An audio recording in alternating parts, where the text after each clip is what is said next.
Alright, welcome back to another live stream over here on SCS Combat. Oh, mate. Shambles.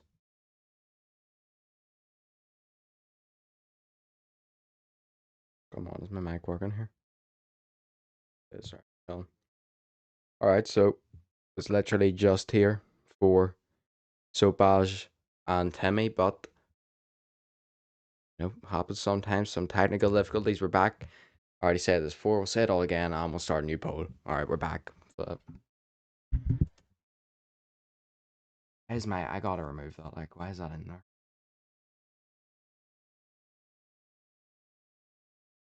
It's not. It just happens.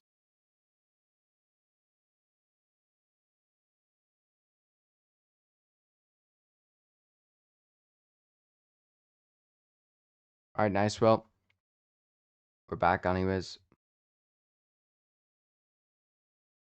We're here for Rousey and Carano. We're here for Alan and Costa as well.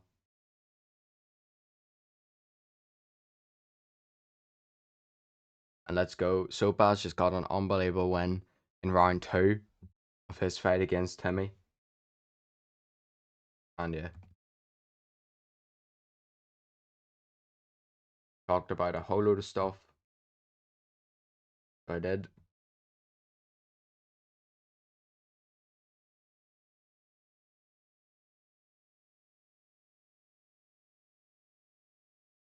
And I get to talk about it all again. You love the art of just messing thing up. But here we go. We're back.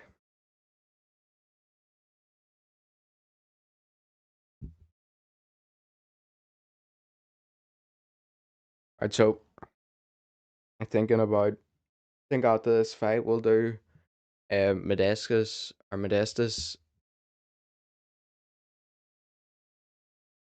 Bukaskus is actually a good fighter.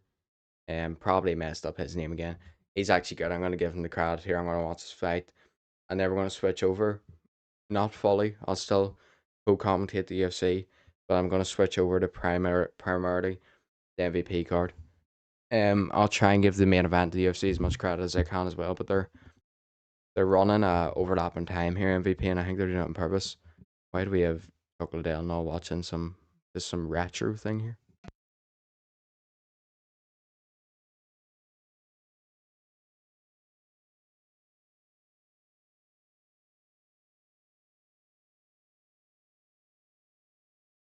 I think this might have been leaked earlier on in the week, but UFC Rivals. That actually looks pretty cool. They're going to bring in old rivalries. I think they have Michael Bisping and CM Punk sitting there to interview them. As we all know, UFC veteran, former champion of the game, CM Punk, and Mike. Obviously, we have Michael Bisping too. He's there, but them two are going to ask some questions. And I did see some examples there. I think they had Tito Ortiz and Chuck Liddell. That should be fun. Then Matt Sarr and GSP will actually be really interesting because that's not like a hated rivalry or anything. That was just such a huge upset. That'll be fun to see. And there's one other one in there, I can't remember. More modern day, was it? Jones DC, I don't think. Or was it Jones DC? I think it was Jones someone. Can't remember, but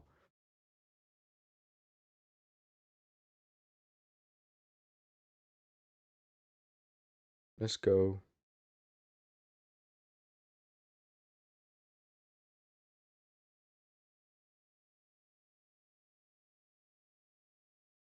Yeah, Herb Dean. Oh god, I heard Dean let Marias hold on to that choke for about 15 years. Bro, we gotta stop that. Elliot, bro. You know, this is AI slop, by the way, I can tell. Trying to tell me they got a cinematic shot of him running. Did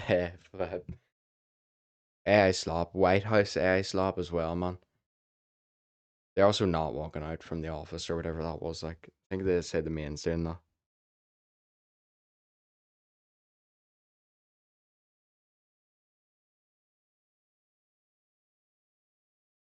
New trailer for the White House. Probably all AI slop, I'm not gonna lie. Some of them's real fight clips.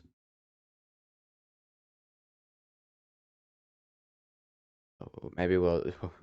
Should we just shut up and watch the fights? Absolutely not, man. I love, like, I swear. at this rate, man. I just even I put it on my Instagram story, but like I remember and shout out to him. By the way, he's actually a great interviewer. Actually, over at IFL, Colin McGuigan, and shout out to him. Actually, pretty. I mean, what he's doing is amazing. I see he's like in America and all that. It's crazy to see, but what if he's from like Belfast or something? I can't lie. Probably, I don't know if he's fully from there or not, but from somewhere around there. It's crazy to see, but he was actually at the UFC press conference, like it was last weekend, and he's asking something. Can't necessarily remember what it was fully, but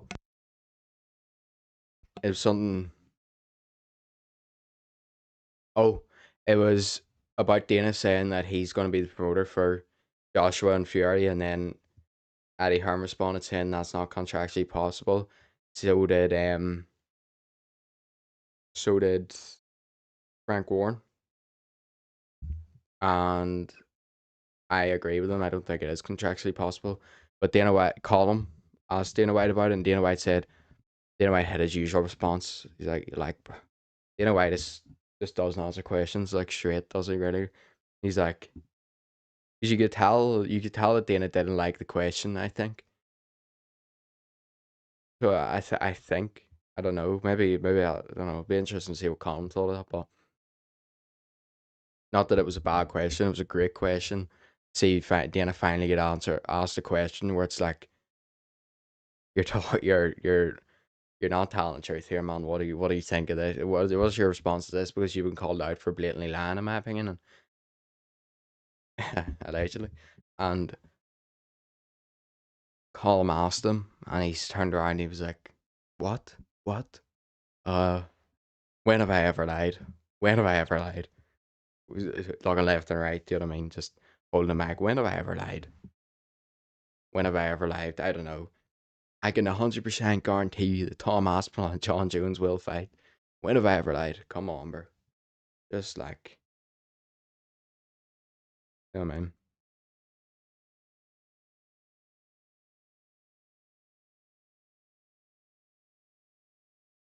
When have I ever lied? I don't know, bro. An absolutely insane number of times. It's crazy the amount of times you've lied, man. What are you on about? When have I ever lied? Get out of here with it. And I like that idea of getting someone like Dana and Connor Bain. These are my two people. Sitting them down, saying, you what? Everyone loves a relationship with the UFC. I guess mine will probably be going out the window if I did this, but I would just love to go and ask straight questions and demand straight answers. I think it's the way to go. Because people don't watch interviews for the love of the game.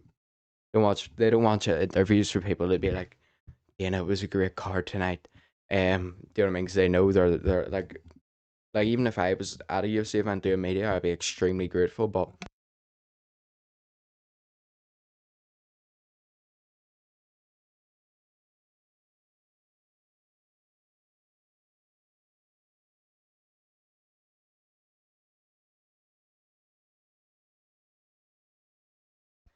sitting there like, Dana, great card tonight. What do you think of this?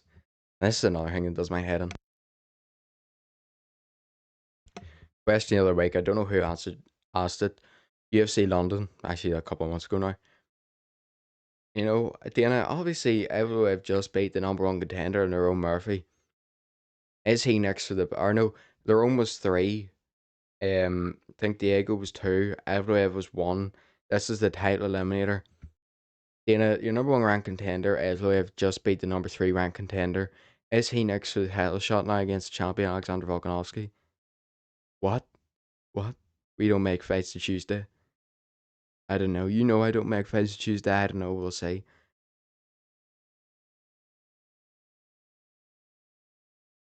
Bearing in mind, number one just beat number three again, so now he's really the number one contender. Like, bro, come on. Stop with this. Just answer the question.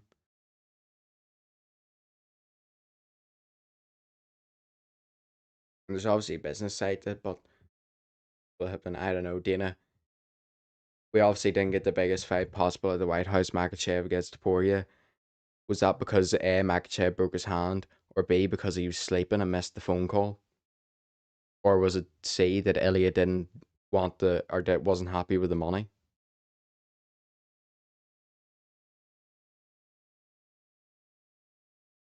You know what I mean? Great answers.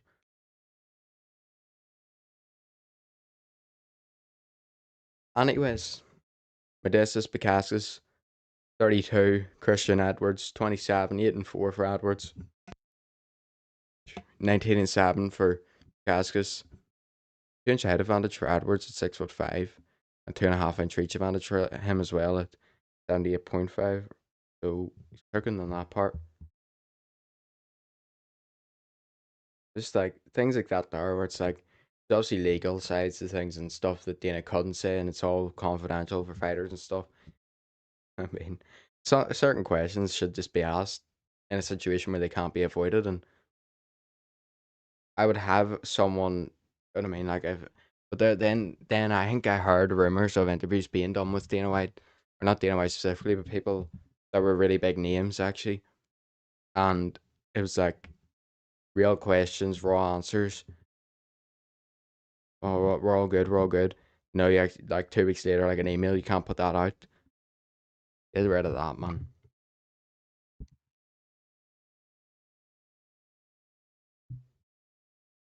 Something that like it's a honor. It's an honor to interview a lot of fighters. Some fighters I have actually like in the past, and that like message you thank you after you interview them, and you're like, bro, you did made the favor here. Do you know what I mean? You're the fighter, and shout out any fighter has done that, by the way, man. I think I've been to a lot of shows where people are making their debuts and stuff, and honestly, every single person I talk to has been signed. Shout out to all those fighters that I've met. But I'm gonna say there, yeah, or like you're like I know you'd be extremely like grateful or like astounded to interview Dana White.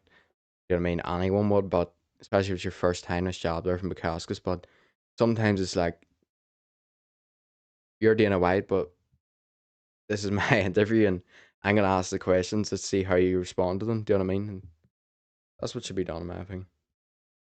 None of this beating around the bush stuff, so Dana White can say, "I will see you on Tuesday." Have I ever lied? That's one of the best responses I've ever heard from him, to be honest with you.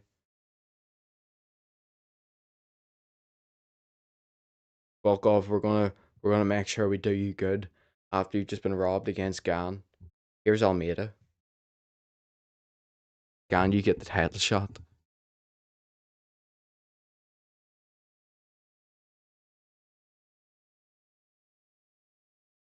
The ideas are flowing in now. I don't know. The kid just looked like he quit in there. Another one of those.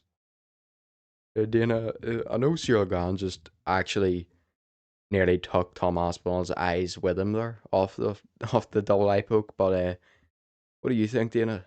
Well, I think he just didn't want to continue in there. Like what, mate?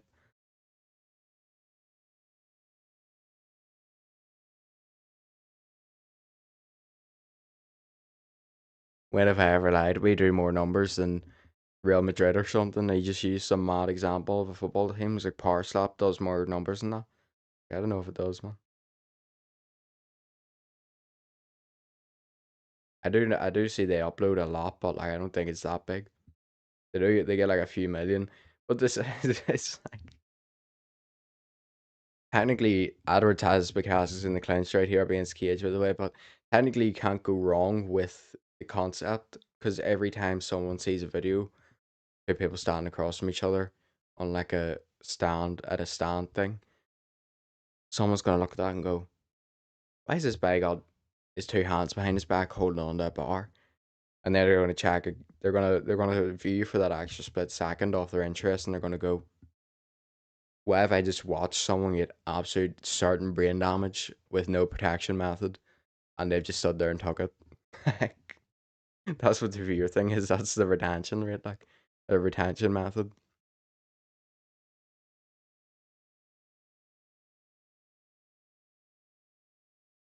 We're having fun out here. I'm gonna switch over to this Netflix card soon, so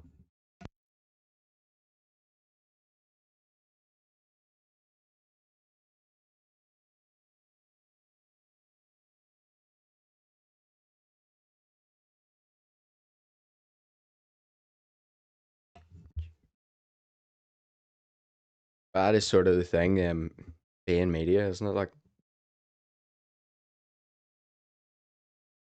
is that you don't actually like.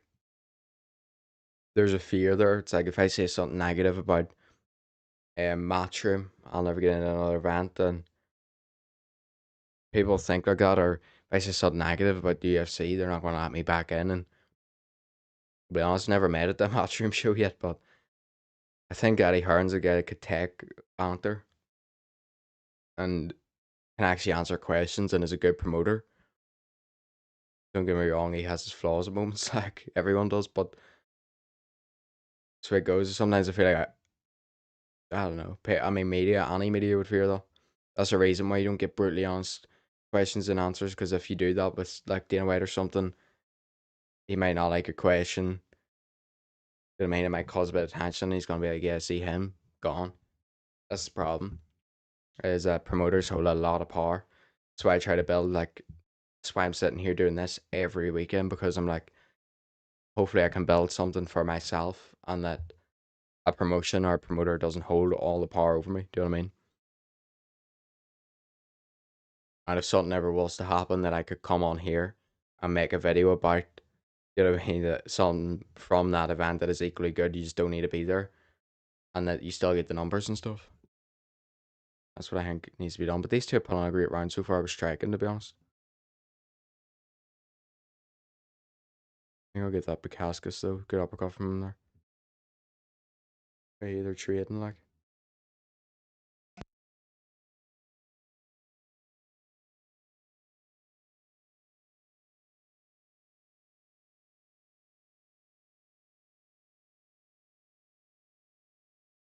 I gotta say though, like, actually probably I don't know if I fully covered this, but let's say it quickly.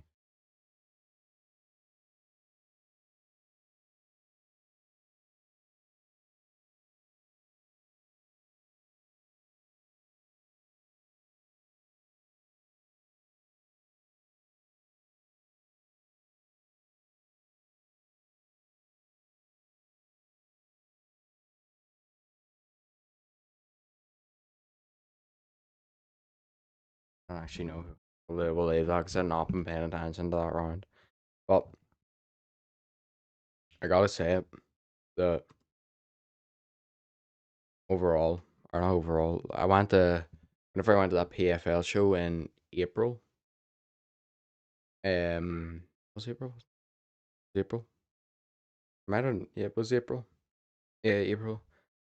Like, I don't think I've ever been to, the treatment there was insane. Like, we had food and everything, man. It was insane. Shout out to the PFL. I know the main event, didn't necessarily go to plan for them to come back here anytime soon, really, but I can't wait till Paul gets back into fighting shape and hopefully they come back here with him because that was unreal to be at. Hopefully I'd be, you know what I mean, able to go again and do media. That was great.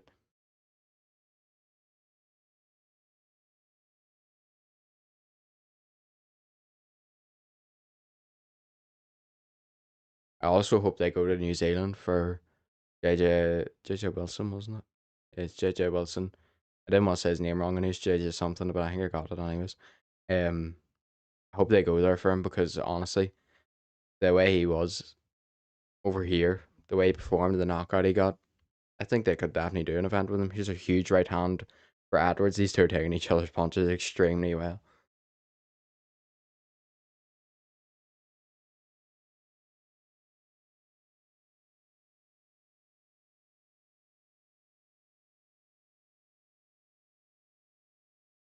Way left hook right hand. There we go. Duncan hurts him. That's not Duncan. And Bukaskus hurts him.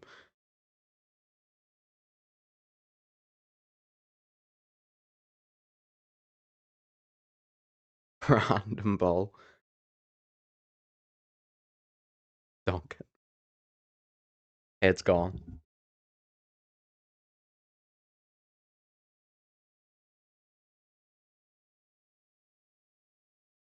Oh, that's insane. Huge right hand. Just beat him to the hook. Response from Edwards. Doing the clinch here though up against Gage. There you go.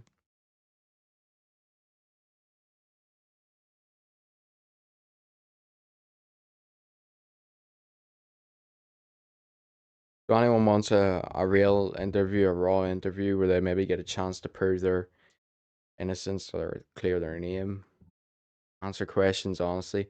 I actually think like in the game of boxing where there is a lot of politics and there's a lot of cover ups and stuff like that, I really do think that um oh, a huge right hand on the nose there. I think the referee was even about to jump in, like, yo, he thought that was over. Huge moment there for Bukaskas again. Down goes Edwards, a huge right hand, the right hook. Oh, what a mean combo. Come on, what a combo.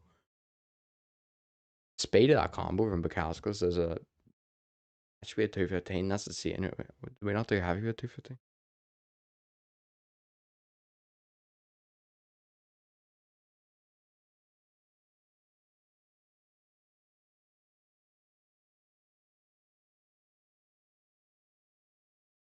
But I think certain fighters, I think doing an interview like that would improve their name a lot. Conor Ben. I'll be honest, I think if Conor Ben come out, done a sit down interview where he was pressed, he was asked honest questions, and there was no cuts, no edits, I think it would improve his name whether people thought he was lying or not.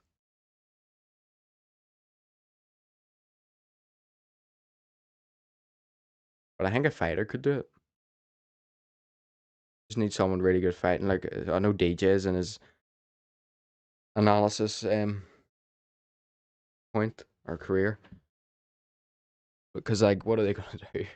I mean they're gonna get annoyed, but if you put like Mighty Mouse across from someone or like Dillashaw or something, I know they're good friends and you like have them press them about what happened, then they're a good fighter.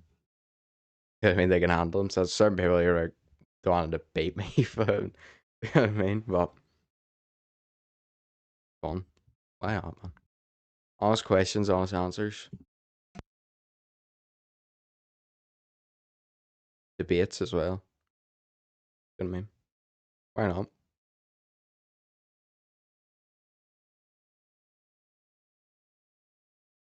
I mean, I think the big question would be what really happened with Conor Ben and Eddie Hearn. I think a lot of people know, but they both say different things. Way huge miss there from both fighters. It's Daphne Duncan round. Or Duncan, I've just called him Duncan again. Crazy work is Daphne Bukaskas round.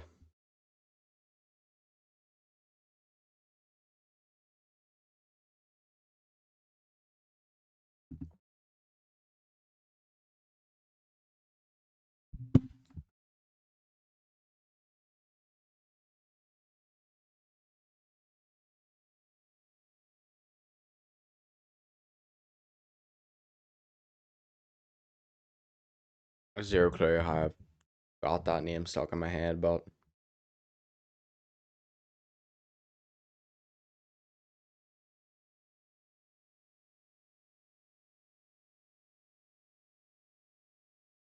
Herptine strikes again, I'll just say.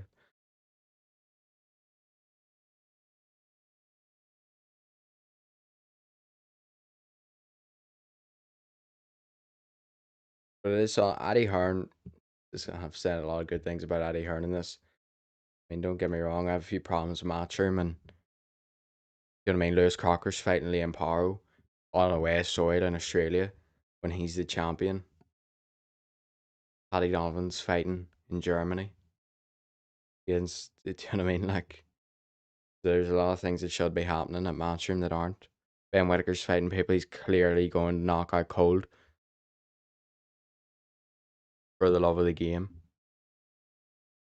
But the one thing you can give him credit for is when people actually don't like this. People try to say that certain interviewers, there's a low blow there, they go back to action. They try to say that like Addy Hearn is friends with them, so they interview Addy Hearn and that they don't ask real questions and stuff, and it's just not true. I think a lot of times you see those interviews, they do. Oh, is that right hand for Edwards? They ask the questions because they're friends with them. You know what I mean? So they'll do it in like a joking way, but they'll be like, Addy, what? And he said that's what you think of the sort of joke about it, but it's an honest. It's actually the question that you want to hear. That's what I think as well about that there. And Addy goes back at them, jokes with them. But I think if you did that with Dana, you just get the answer like, do I ever lie, mate?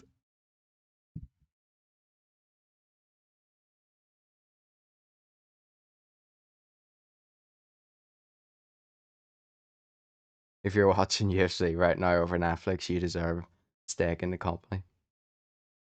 You heard it here first. Dana White, where's my where's my shirt? Got some nice wrestling here from Edwards.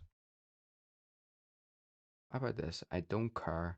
You're like, I seen a tweet about it. It's very weird. He's boosted it, so that's why. Very weird. I don't like it. It actually does my head in, but I run obviously on my Twitter. I run a combat sports account.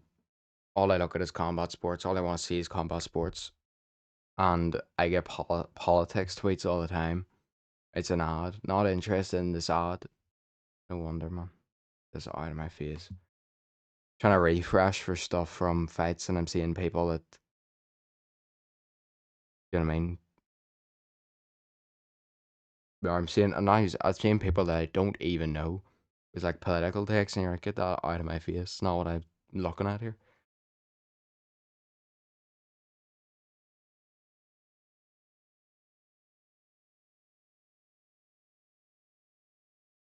He's her up against Cage in the clinch. I'm just. This has pretty much been a podcast so far. This is real stuff, though, man. This is Dave Allen. Bro, all respect to Dave Allen. He's actually one of the most sound boxers I've ever seen. But when I seen the stoppage, he sat up against the ropes and took a lot of unanswered punches. Unfortunately, that just can't happen. You know what I mean? That's the way it goes, though. Aaron Sorkin near fought someone after the MVP card. But just straight over it, man. This is not doing the job. I'm watching. Edwards is hanging on by a thread. He's nearly been knocked out twice now, but he's in the clinch, and now we separate. A minute and a half left to go. Give me a reason to keep on the UFC card.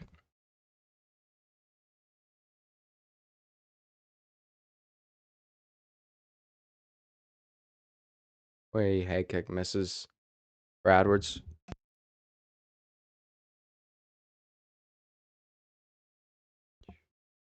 Nice hook for Bukaskas.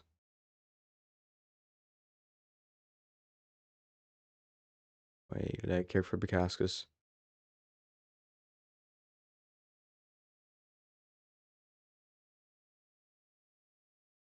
Not gonna lie, unless Ronda Rousey's generational impact hits my screen later on in this stream, it's looking like it's gonna be one of those ones where it's just me. You know what I mean? But we're chilling.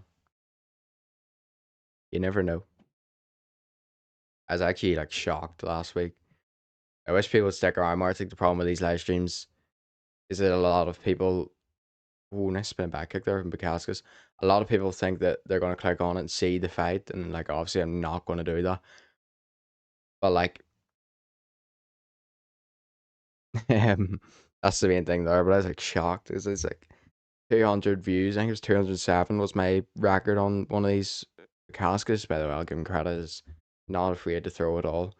Um, I went live. Worley Dubois break it by like 10 views or something. Want to spin it back, kick the body again. Bukaskas 3 out of him. I think. Um, I didn't expect it at all.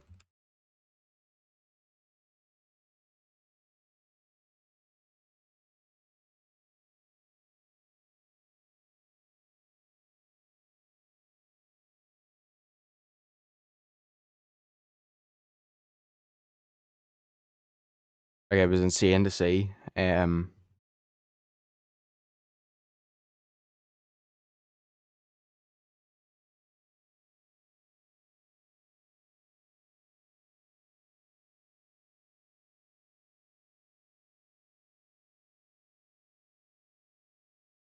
Ready for the next one, but when I went live for the Chimaev fight, I got like 900 views. I was like, mate,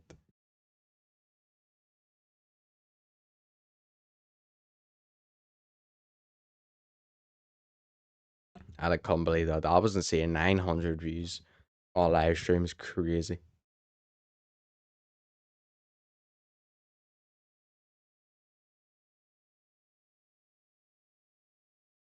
Also, I'm actually happy about this, but Armand, bro, we gotta get Armand.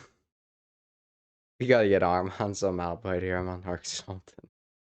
We gotta get this guy to know when to just sit there, man. You're chilling. The number one contender.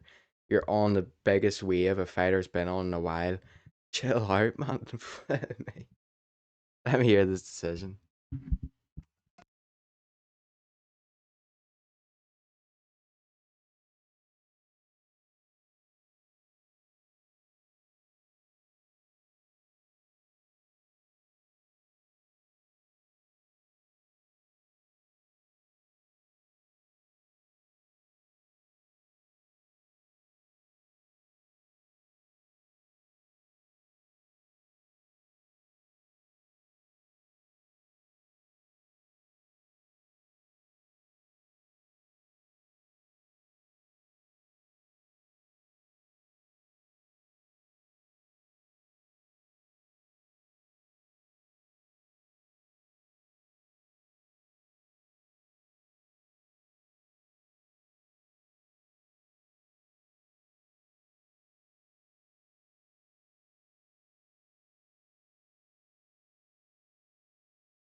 I have no clue. I just give that fight 30-27 and it ended up being a decision, man. I'm waffling there. I'm not gonna lie. That's my bad. it's, not, it's not watching that fight, no. It's some things he won, though. DC just asked him why he was clinching whenever he clearly has opponent hurt. 30-27. We're taking that down, bro. This is the most cap I've ever traded. I was barely watching that fight. I thought he won at 29-28. Like, I was surprised at the split decision, but I think I might have been waffling on the 30-27. I'm not gonna lie. At the 29-12. Yeah, 30-27. What am I on about? Pedescus Bacascus gets it done, though. Carlos Prate is living life.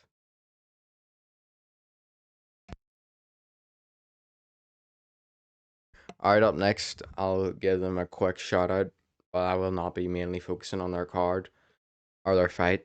But up next, we do have. Is it actually Malcolm Wellmaker? It actually is Malcolm Wellmaker against Juan Diaz. Love to see it, but I'm gonna, you know what I mean, lose a bit of focus on the UFC card. I'm gonna switch over to MVP MMA Rousey versus Carano. Gonna be their first card, and let's see how good it is.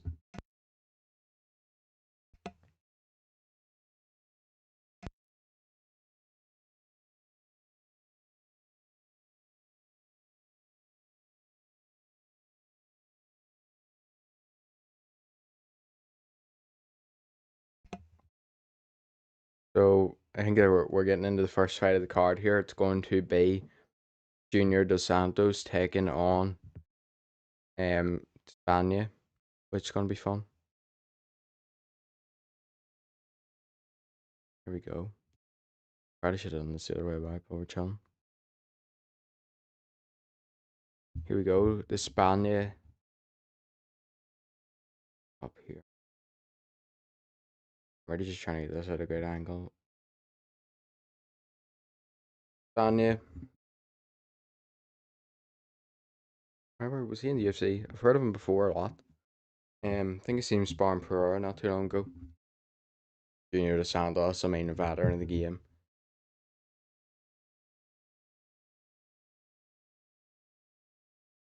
There's just an Eiffel Tower in Vegas there. Didn't know that before. Vegas looks insane, man. That like this overshot they're doing this to UFC looks mental. Junior Dos Santos coming through with some of that veteran spirit.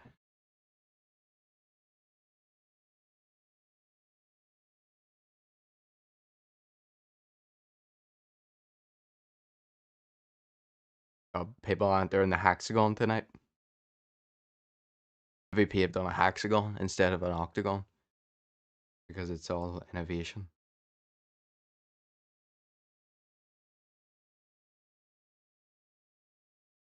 That's how that's how much of a that's how much of just I know monopoly is the business term for it. That's just how big the UFC is that companies that are trying not to be like them in MMA don't even use an octagon or do not name it the octagon anymore because apparently the UFC own that. They're fighting in an octagon. Now it's UFC, man. Oh, we got a hexagon now. Bellator did a circle. Here we go. Oh, round timer.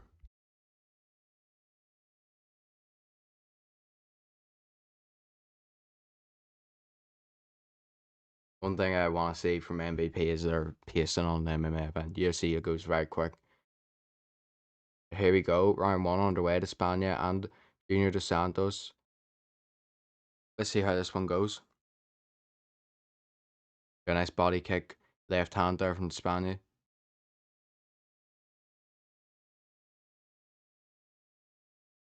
Junior Santos is old these days, man. I swear. Oh, nice leg kick though from Junior Santos. That one took Spania off his feet for a second. Leg kick back from the Spania. Oh, right hand to Spania.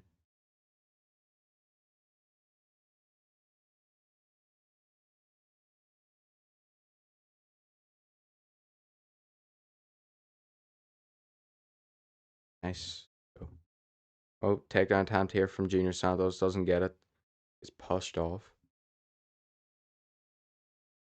Front kick, man. If I ever see a front kick KO live, I'll lose my mind. Oh, the inside low kick there again from Junior Santos. Took Spania completely off his feet that time. Legs are weak tonight, man. Or not weak, but they're getting kicked by someone pretty fucking big. Uppercut misses twice for Spania.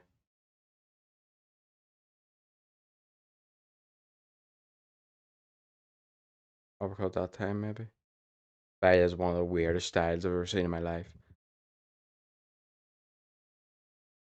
Overhand misses. 35-minute rounds. Usual rules, I think. Job from Junior Santos, or not Junior Santos. Nice right hand for Junior Santos, but he gets hit with a uppercut right hand in return by the Spaniard. So inside low kick again. He's a watch his chin. The uppercut or the sort of shovel hook that the Spaniards throw under the head is dangerous. Nice right hand from the Spaniard. That one stunned Junior Santos. Uppercut again. Oh, what a shot for the Spaniard that time. Late uppercut, great shot. Uppercut left hook now to Spaniard. Junior Santos is hurt here on the feet and he's covering up. Head kick from the Spaniard. And he throws a spinning back kick or something.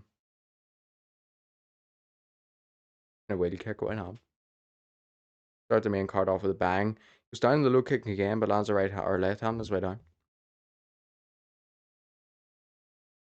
Damage to the face already, De Santos as well.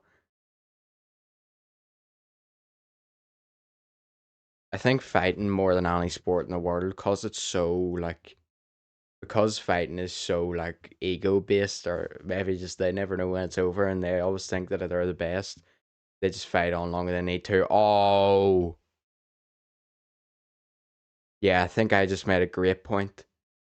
As soon as I said that, man, Hispania hits him with a combination that ends with a right hand and puts him out cold. Absolutely cold. Hopefully, Junior Santos is all good. He did not look good there. Holy, they need to set him up or something, man. Junior Santos does not look good. I wish him a recovery. Speedy recovery. Sorry, did not come out right. Wish him a speedy recovery. That was an insane KO.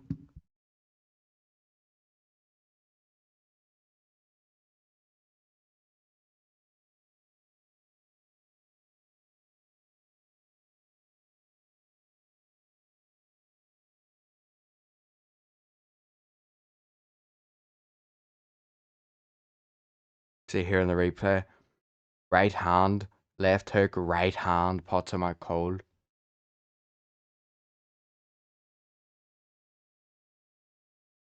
Wow.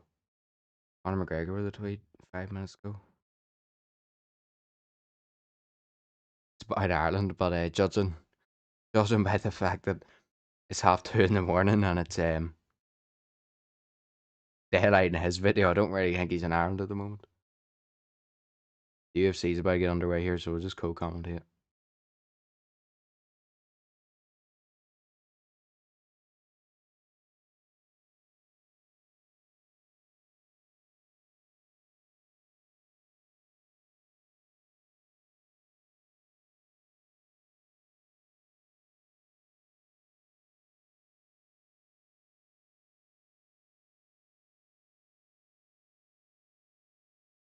Let's go.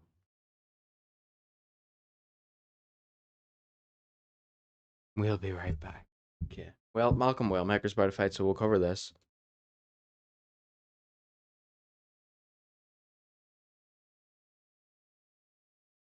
10-1. Wellmaker lost to I remember his name. That's crazy work. But a very, very good fighter. That's my bad for forgetting his name because we actually reacted to his last fight live as well. My bad. But very, very good fighter. Beat Wellmaker on short notice, but no doubt, no shame in it because the win that he's went on to have after that was insane. So here comes Wellmaker looking to get some of that star power back. We do see Junior Santos back on his feet here. Looking solid. I'll do the round timer for this. Fight going on. Round one underway. Let's go, Wellmaker.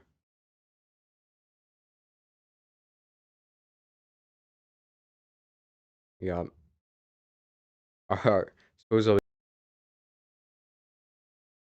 Cormier for the MMA, the MVP MMA card is Ariel Hamani. He's doing the post fight interviews. Hamani is now 6-2 with 6 knockouts. So fair enough.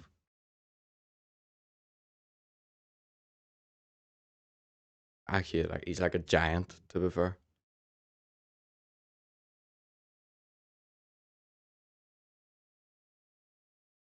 You can see why he get caught like because he has his hands down with fighting like that there. Mate.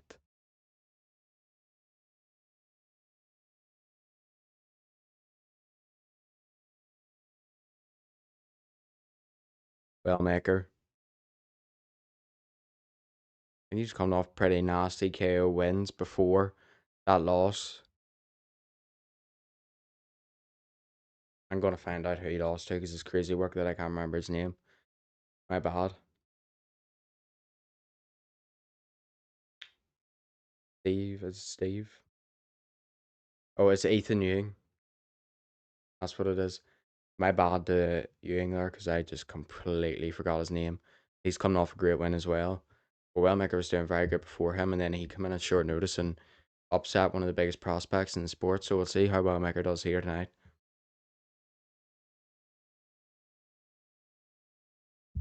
Diaz, Wellmaker.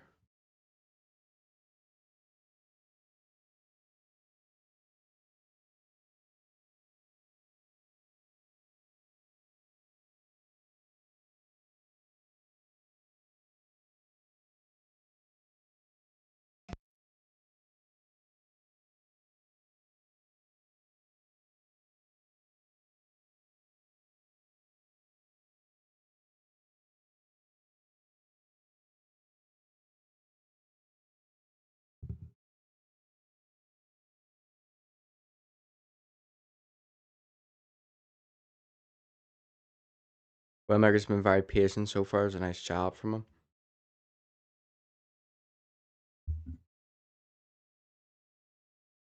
It's that right hand or it's the left actually, the body, southpaw. Nice job there again from Wellmaker.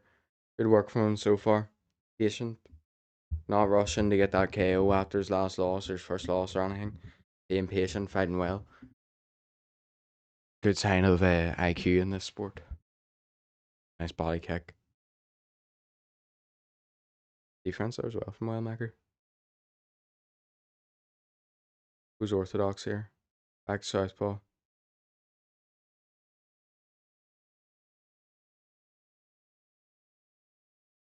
Front kick to the body. Nice defense again from Wellmaker. On the clinch here, he's going to get taken down, is he? No, good defense so far. In case you're wondering, the Spaniard is still talking, but I think it's him, is it? Nope, Earl still asking him a question. Diaz in on the takedown here, but once again, Wellmaker defending.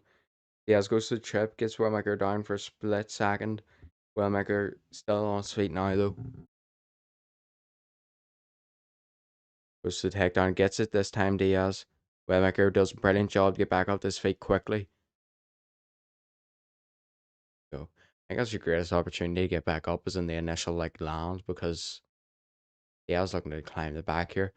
Because if you get held down and dragged, oh, a huge slam from Diaz, Wellmaker onto his head.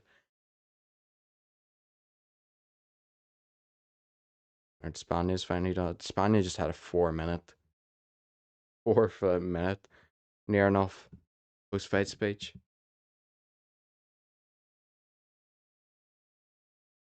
And Nate Diaz on there after he wins.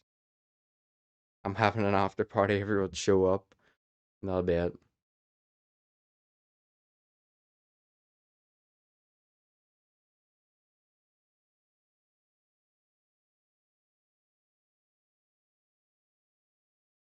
So, Aaron Woodley on the desk there with Ariel. And a wheel kick misses for Wellmaker. Front kick to the body. Oh.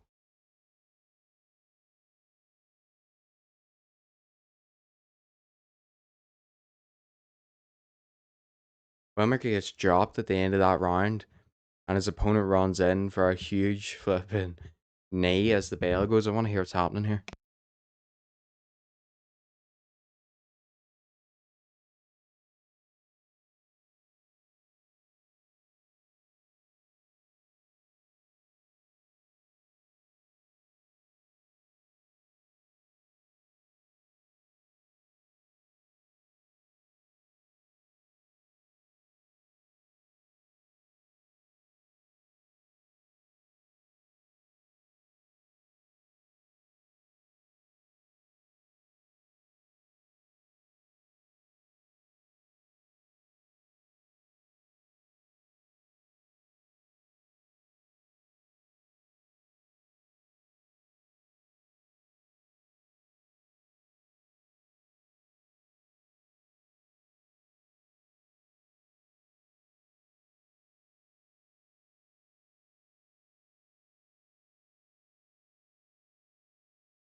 Showing the referee on the big screen, but I definitely think that Diaz did land out to the shoulder. I don't think he hit Wellmaker in the head at all.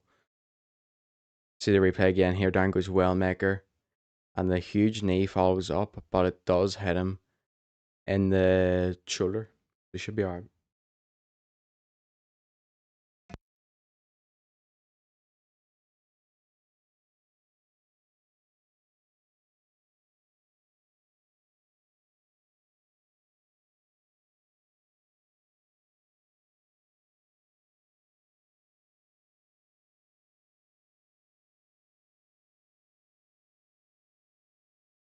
We got a restart here with 1 second left on the round timer. Shot hit his shoulder. Ricocheted up. The referee said they're not going to do anything about it though. It was the shoulder. They touch gloves in the right hands. Crazy work, man. We're doing round restarts on flipping zero time. Waymaker got dropped there though, so that's not good for him. See what happens there. Gonna be a round one Diaz.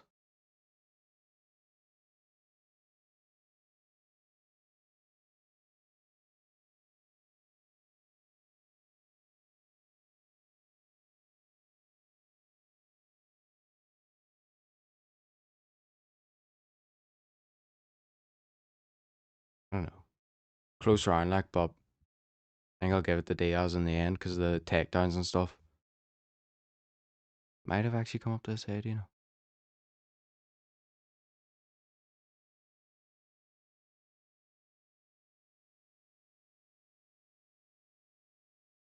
It did.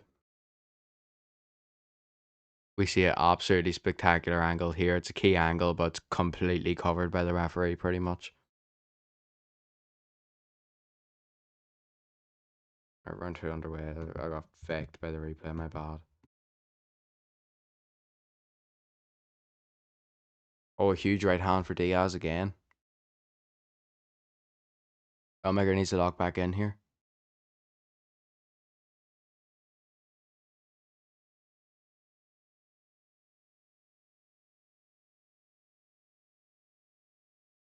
Nice leg kick there for Diaz as well.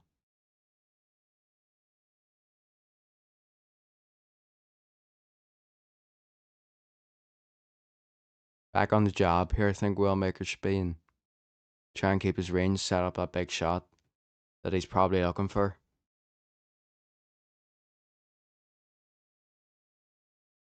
That's a nice outside low kick again, though, from Diaz.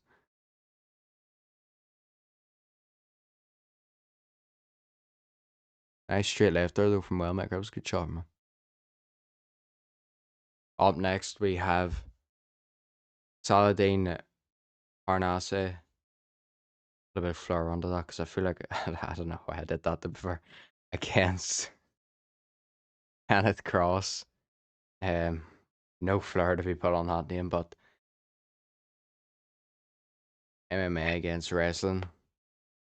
Apparently, this Arnase guy is really good, so see. 7 KOs and 7 subs. Nice. He has 6 knockouts and 7 subs as well. Nice. But we're seeing these two up next in a round or 3-round lightweight fight. But right now, while that, oh, he gets the takedown. Nice takedown again from Diaz there. Who's climbing the back of Wellmaker again.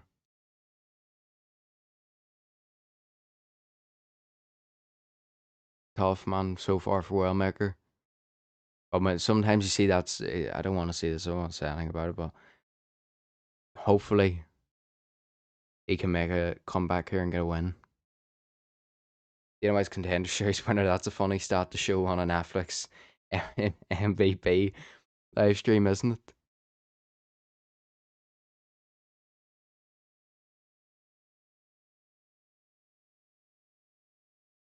Here comes Kenneth Cross.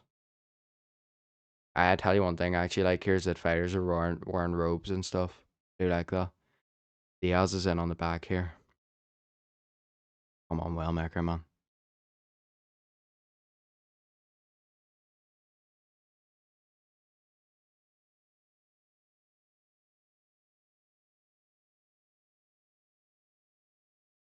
This guy has missed out on opportunities, in my opinion. I don't like here, but I'm fighting on the main card of one of the biggest cards of the year, and I've got a bright, shiny gold robe. Who wants their sponsor on it? Walking out with no one on that spot on that robe.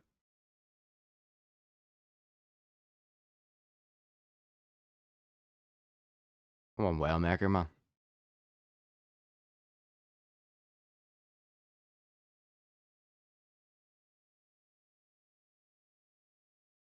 These are the same weight classes, aren't they? I think this lightweight is 155. You never know these days, man. We're doing boxing lightweight for all I know. Hunter's on his phone at the moment. That would do my head. I'm not gonna lie. Like I know he was busy, and Wellmaker's currently getting completely out wrestled here, and it's like business things constantly going on, especially during the event. But like if I looked over and seen sort of the boss of the sport looking at his phone during my fight, man, I'd be annoyed. Again, just fighting here for nothing. He's in on the choke here. Oh no, mate. Wellmaker tops. Great win for Diaz, man. Sad to see for Wellmaker. What an upset. I'm Wellmaker, man.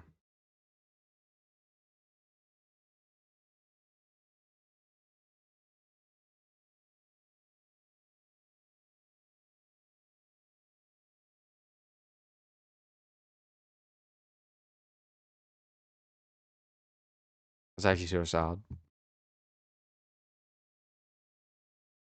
Because like after that first defeat, when it comes to like a huge prospect in the sport, having big moments and all, you do want to see them come back and get a win. So that is a bit sad.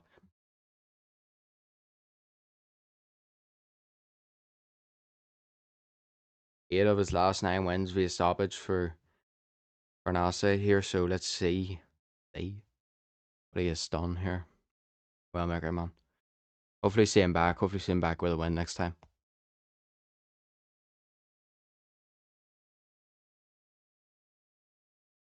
He comes. He also has no sponsors robe. I wonder is that a thing? Like why we wearing robes and then it's sad to see for Wellmaker though. But like great win for Diaz though. Tried to him, great performance from him, great wrestling. And a great submission in the end.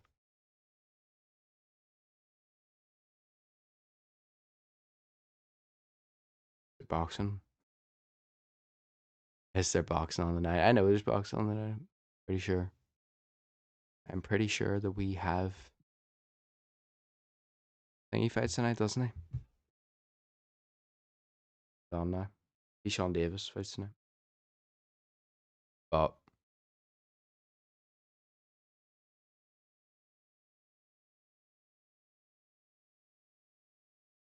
yep.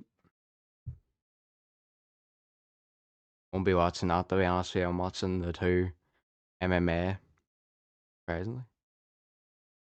Maybe some. I have watched boxing for so long, like even not trying to be obnoxious here or anything, but I've got like I've been watching MMA for like the same amount of time in depth, but boxing's really been like the one that I sort of get my predictions more right on. I feel like I can predict them more because a lot of times I watch if it's like fighters I watch a lot, then I feel like you're closer to the actual outcome. But sometimes MMA, man, it's so unpredictable. You could go like last week. I thought that Chimaev would have got the submission, but then it's wrestling gets countered and he gets outstruck. Like you know what I mean? UFC White House. Okay. The Dana and the UFC were like, we're gonna put together this absolutely great trailer here for the White House. I know it's all AI, and I know you can definitely tell, and I know Dana White looks like the one that makes you in career mode. You ever say that? It's like shout out the greatest MMA coach that's ever lived, Coach Davis. Um, unmatched IQ, trained many goats of the sport. If you know, you know. People like Coach Davis in front of you. You just be playing UFC 5 career mode, Coach Davis in front of you, and he's like, Dana White's watching out tonight, man. You gotta get a win early here, a great win. You turn around, there's Dana White in the crowd, looking like he's just arrived straight out of that White House trailer. And then IRL, Dana White's turned around going, you won't believe this, that trailer was AI. Could you believe it? You're like, man, come on. Come on.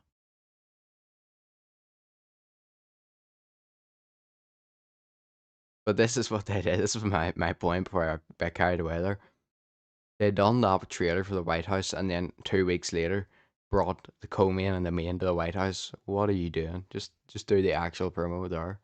Do it for real, man. People find a way cooler.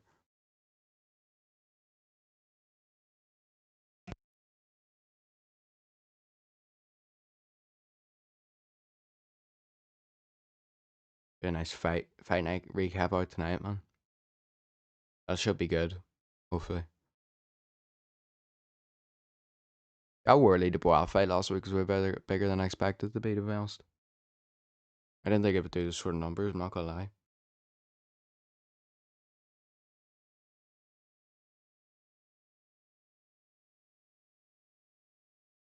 MVP MMA are doing the absolute. They're doing the nobody's here. Let's try and hide it by putting a load of lights on every single seat and lighting them up.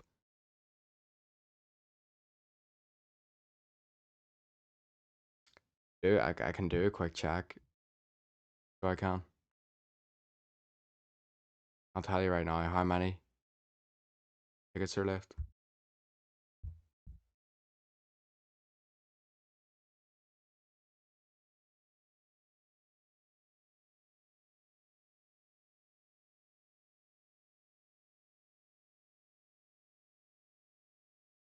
Intuit Dome, California. Round timer.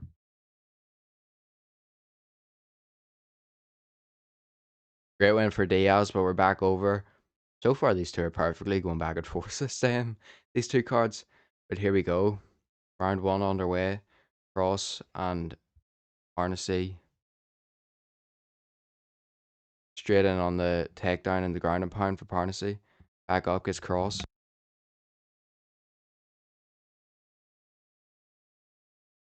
Then the clinch here. Cross trying to work towards the double leg. Great takedown defense from Parnacy. Nearly takes this. Near deal splits there. Good takedown there for Cross. Straight back up.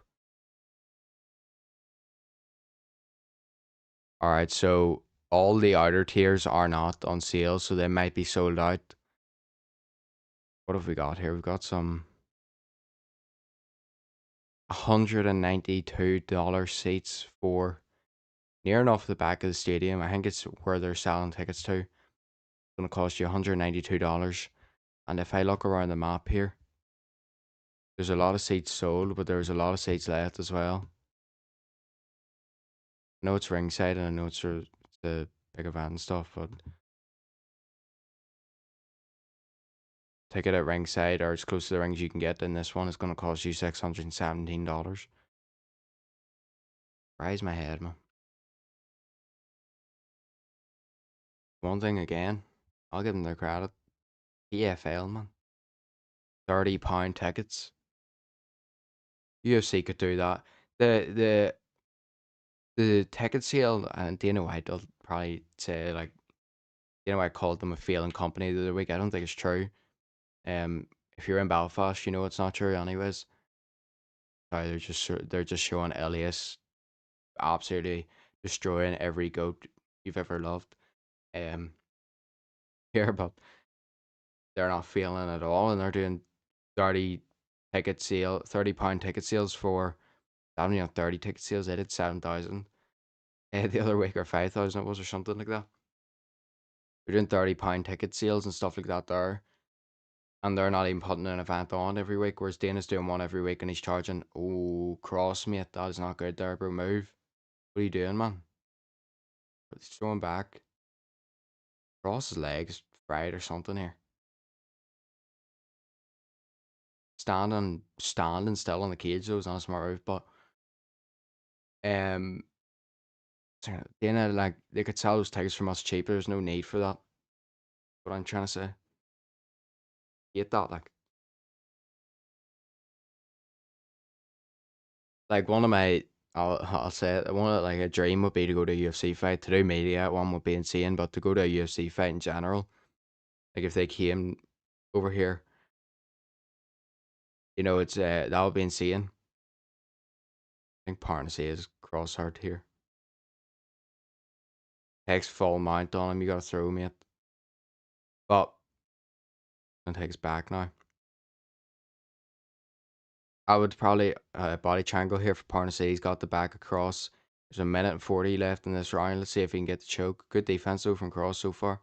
Great defense actually. But you look at those things and it's like, I would love to go to UFC. I've been watching it for 10 years now. Ground and pound here for Parnacy. He's going to get this stoppage here. Ground and pound, heavy ground and pound here for Parnacy. Takes mount now. Again. And as much as I would love to go to that event now, I fully know that I would look at it and go, wow, it's going to cost me 200 a ticket to go to this. Not a chance. Another thing I'd like to talk to Dana White about when I was talking about the unbiased questioning. Because of the biggest, I mean, I know the answer. Huge right hand or left hand for Parnacy. Huge left hook now. And Cross's hurt here against Cage is some of the worst MMA I've ever seen in my life. From Cross, I'm not gonna lie. He has no clue what he's doing on his feet. But it's because of he's really hurt to the body. Down goes Cross. Great uppercut to the body to finish that fight from Parnacy. Because the UFC is the biggest company in the sport. Nobody else really does it apart from the PFL on a big scale. They're like, yeah, we can charge this. That's the problem. They have no big competitor. Yeah, one thing I know about business is like the competitive pricing. Do you know what I mean? and that's the UFC technically have a niche. It's not niche. It's a really big thing, but in their market they are the biggest, and so they sort of hold they can do what they want pretty much, and fans just abide to it as well with these ticket prices, which is something that you'd see if a lot of fans didn't show up. If we got Alex Burr, just there's gonna be some like inspiration on for it. But fans, man, if fans just stop being like, why would I pay? If they just start being like, why would I ever pay that much for a flipping fight? Then UFC would have to be like, oh, we're gonna have to lower our prices here because no one's coming to it.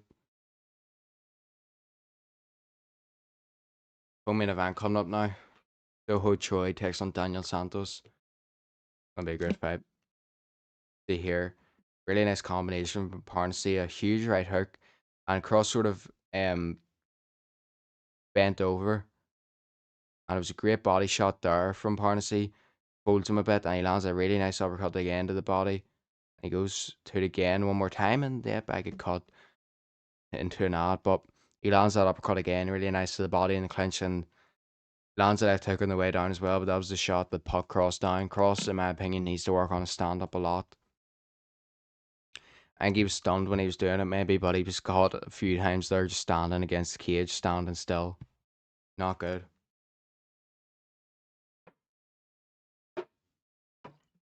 Even if you're throwing back, man, you gotta be locked. Diaz, Diaz or Ngannou now. I think it should be Ngannou. Let's be honest. Diaz is in a bigger, a more fair fight. Felipe Lin's upset here would go off. That'd be insane. Everybody involved in the matchmaking between JDS and Espana should be in prison. Yeah, that's probably true. I'm not gonna lie.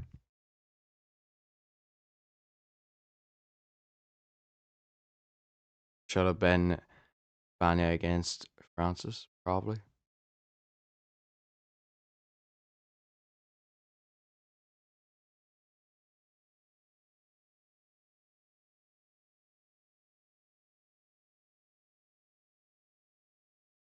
Junior Dos Santos is actually just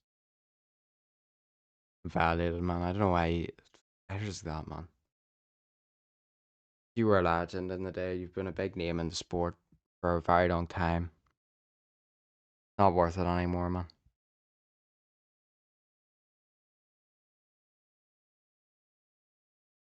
I'd say, but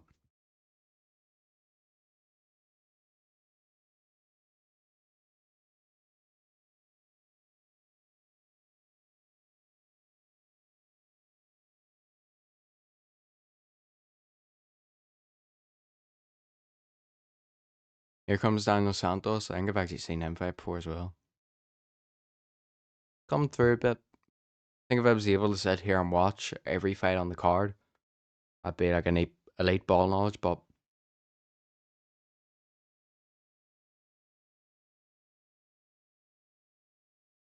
I'd be chilling. Um, the sort of watching every fight night card even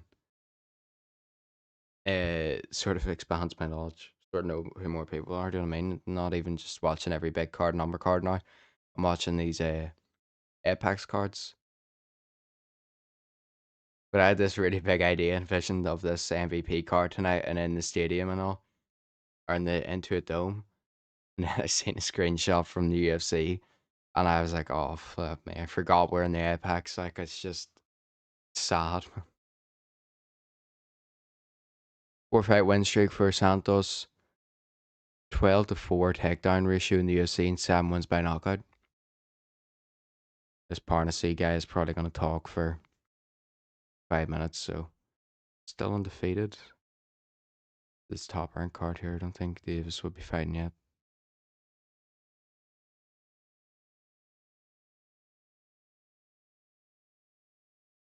Suppose in the boxing side of things,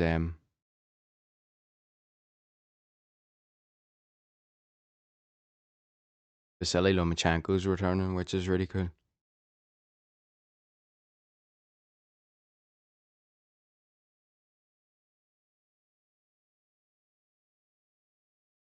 Davis got the win via split decision. Here comes Choi. I think he's been really good as of late, so that should be fun. This fight should be fun, I mean.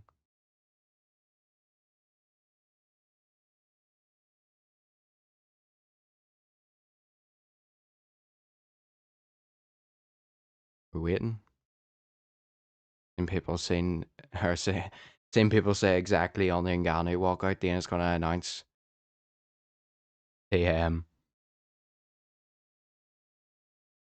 Connor fight. Probably true.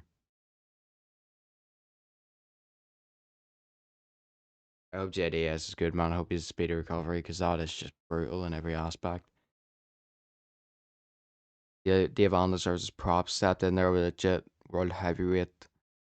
Um, Stepped too far in levels. I remember everyone was saying he could have retired years ago when he was on small hall circuits, struggling to sell tickets, and everyone was saying he should never box again. Now headline his hometown. He's a hometown hero. Deserves respect and to have the ball to put it all on the line. Will forever be part of his career. When he grows old, it changed his life and earned a lot of money after being ripped off earlier in his career. Some fights, fair play Dave Allen, not your night, but you should be proud. It's away from Charlie Edwards there. I mean, 100%. Dave Allen has admitted in the past he's well below world level, and he's still taking these challenges and stepping in there with these people to hope that he lands that shot. And you really gotta just back to it.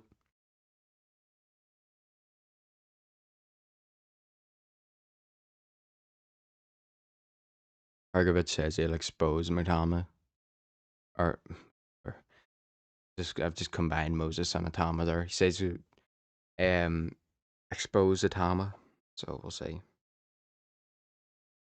All right, anyways, Choi's 35, Santos 31, 5'10" for Choi, 5'7" for Santos, a 3-inch reach advantage as well for Choi at 70-inch reach, where the 67-inch reach of Santos. Santos is 14-2, Choi is 16 and 4 and 1.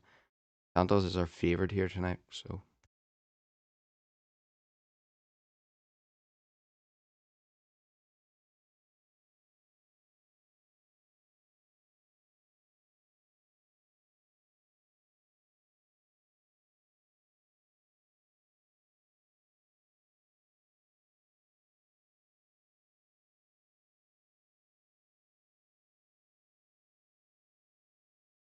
two first round KOs, brutal KOs as well. Or yeah, brutal body shot. That Spania knockout. That actually was brutal. Two brutal KOs in the first round so far. Francis Ngannou up next, likely to be another one.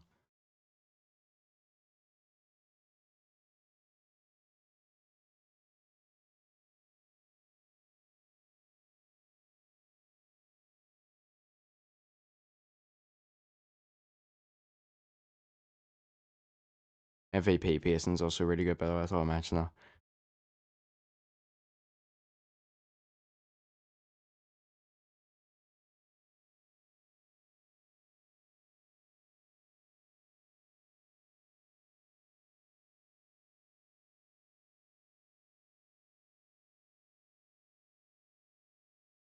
That was crazy work on that choke from Marias earlier on, man, and Herb Dean sort of just stood there.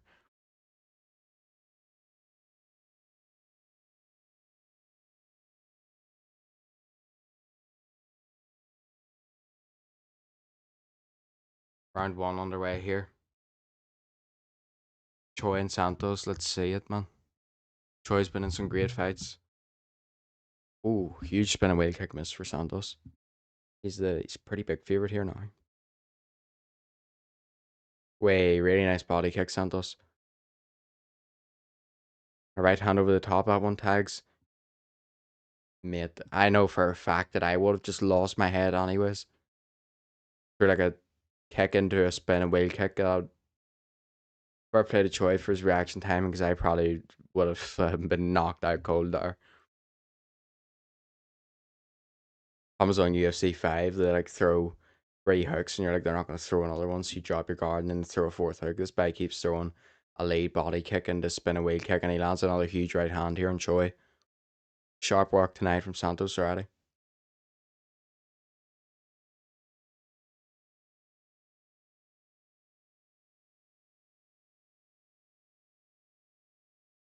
Way huge overhand misses. High kick again. Level change now for Santos. Great single legged hand here. Let's see if he can get it. Great work from Choi. Great takedown defense from Choi there. Nice knee to the head from him. Santos has a tight boxing guard. Nice leg kick there from Choi though. Where he Santos wants that KO, wants that 100k bonus.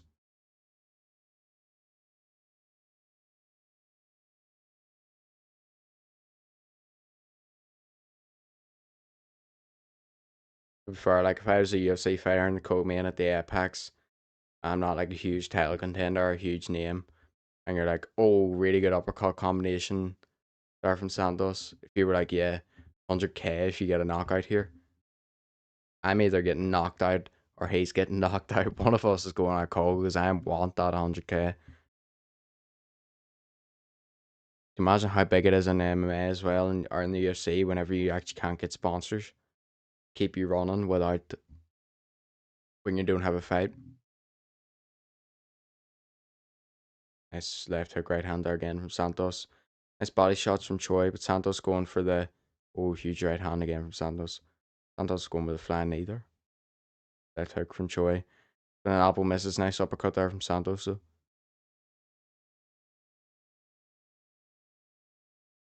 talk about flying knee. I feel like you could probably throw one on Santos whenever he's throwing his hooks walking forward or front kick. A lot of time it's patience in the back foot. There's a nice counter attempt there from Choi, but he's tagged with a knee and a huge right hand, the chin, and an uppercut now from Santos. Nice right hand from Choi though, and Santos shoots a double leg. Choi looks composed though. He got hit with a shot in the chin that you usually see people drop cold from, and he sort of just took it to be fair. Huge uppercuts on the inside now for Santos. Missed the front kick. Let's go. Nice job there from Choi. Uppercut again from Santos. Running back kick to the body now from Santos. Choi sort of lost his footing. Uppercut again from Santos. Knee now. Knee to the body from Choi. Right hand from Santos. What a fight this is already. Nice job from Choi. Jab again from Choi, keeping his composure on the back foot, which is good to see. He's tagged with huge hook combinations here and he's hurt. Never mind, he's chilling. Nice. Left hook there misses. Huge shot misses there for Santos though.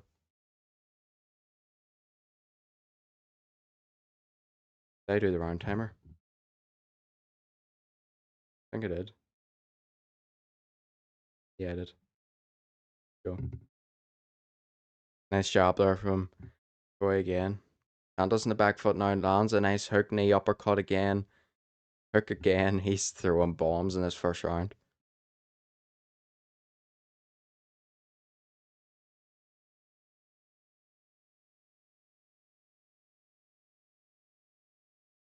The head kick. Yeah, so anyways, to finish my point, single leg hand here from Santos. But composure is really a big thing, especially in the UFC. If you're fighting, there's a nice takedown there, trip from Santos. Good work here though from Choi to get back to his feet. He's gonna look for a knee now. He slightly lands it. I can sort of talk about this whenever I'm putting the tweet out because I know what I'm gonna say. Been an elbow there at the end of the round for Santos. Choi looks a bit like what have I just been hit with there in that first round, but I think he's alright. Yeah, I think in the UFC, because obviously, I think if you are a good boxer or have a good boxing base, a lot of the times with that back foot stuff, it's just keeping your composure and letting your opponent miss, because I think counter shots are very open in MMA.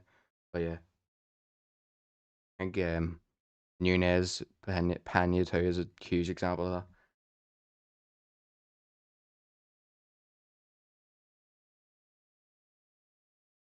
Very interestingly, by the way, Francis has been wearing boxing gloves the whole time in the lead up to this one, so I don't know if that's just because he's sparring backstage and Francis Ngannou's obviously one of the hardest hitters we've ever seen, not trying to knock out his teammate before the fight starts, but up to him.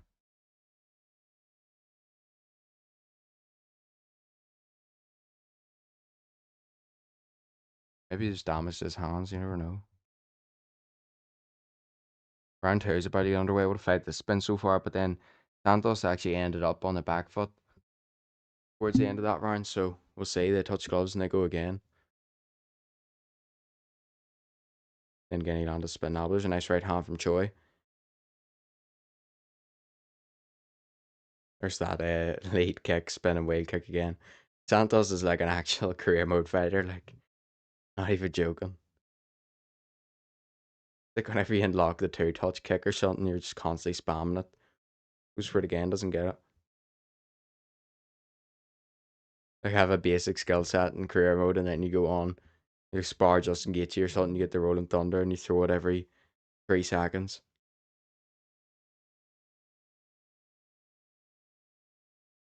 You usually land it at one point, so maybe that'll happen. Just a couple of nice shots from Choi. Button mash. Crazy work. What its weight.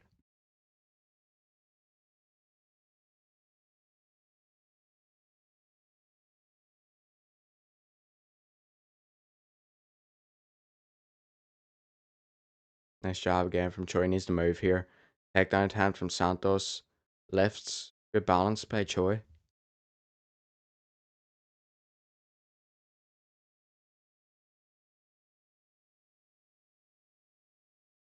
Underhook here for Choi. Loses it. I think you can turn this around though. Taking a deep breath against cage. Referee's telling them to work. Something I've noticed in UFC over the past couple of weeks is if you're in the clinch, the referee's going to tell you to work a lot more than you usually would. You're not going to stall, and I think Santos is stalling here, I'm not going to lie.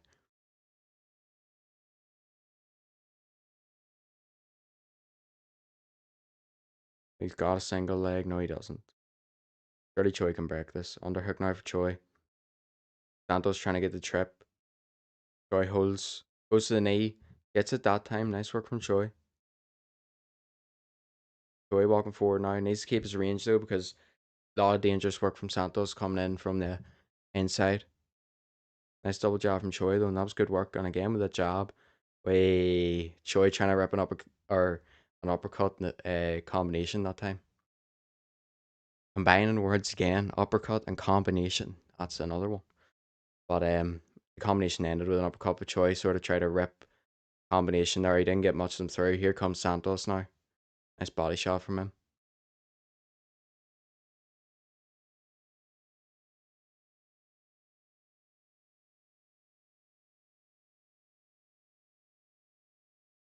Double jab from Choi again. Great work from Choi this round with the jab. Nice left hook from Choi there. He actually nods to say it as it say I got you. Santos that uppercut again. He's landed that an insane amount of times. Right hook, upper jab from Choi now. Nice front kick to the body from Choi as well. And some damage to the left eye of Santos, or the right eye, sorry.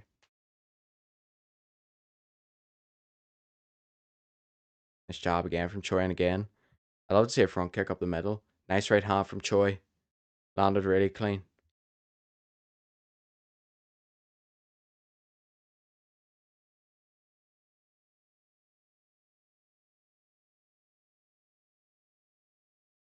Nice left hook from Choi.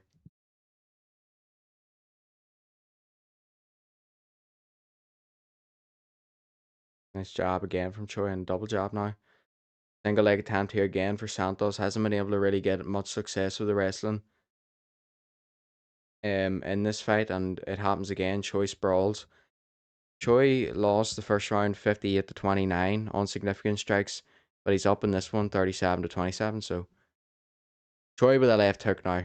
Right hand back from Santos, who's very tired in this fight. Choi realizes it and he's putting on the pressure now with the combination. Nice job from Choi again.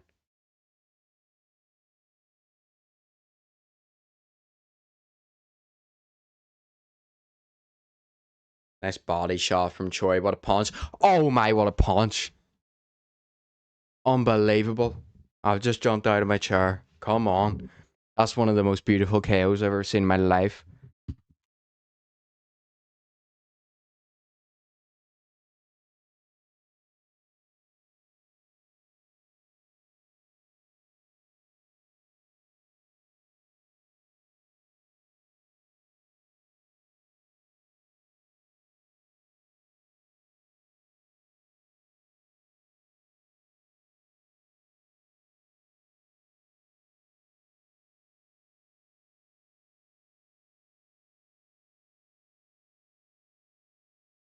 Troy knocks him out with a body shot.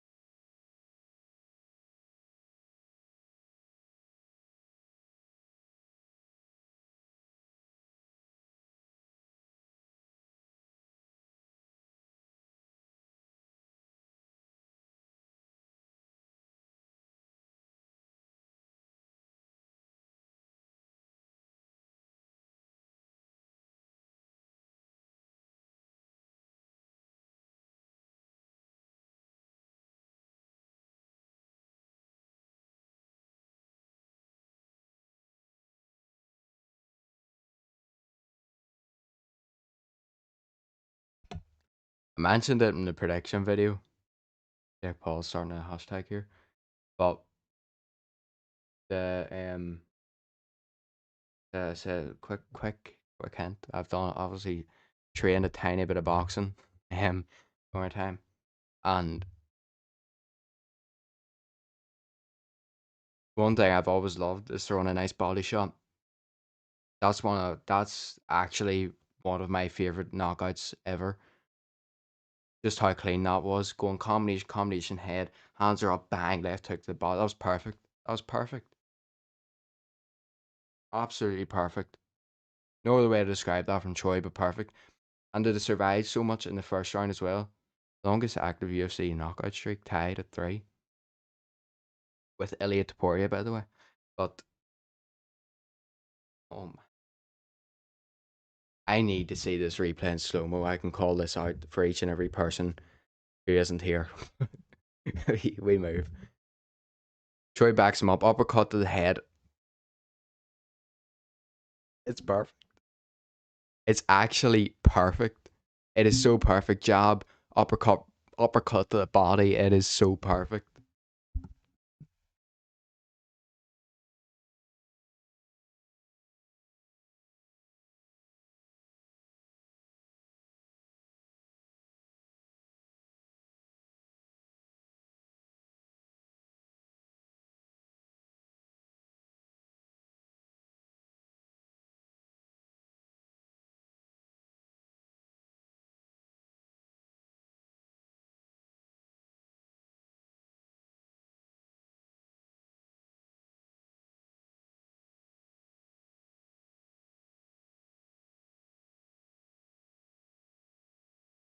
I love a body shot knockout. That was perfect. That was perfect, mate. Fair enough.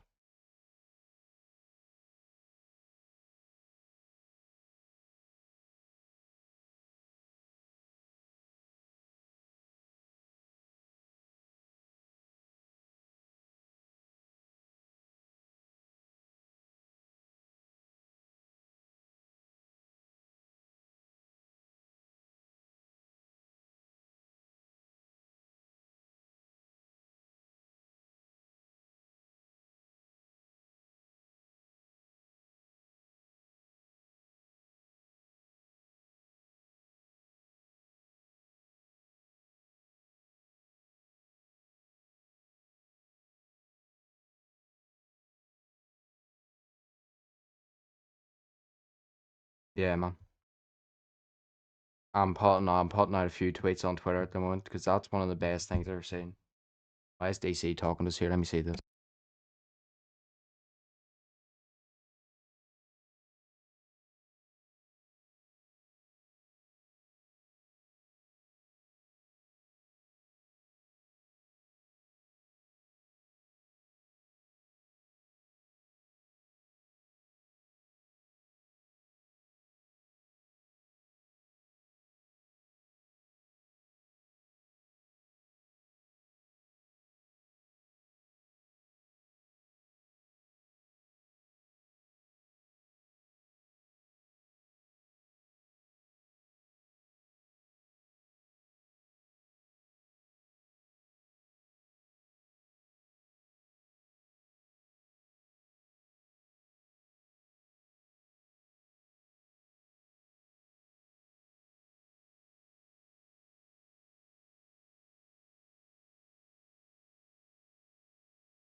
All right, so back to the MVP card. This is probably the most perfect intertwine I've ever seen in my life between two competitive cards. Um, I will find that KO because that is the most perfect thing I've ever witnessed in my life. Flipping, what a shot, mate! Unreal, unflipping real. Like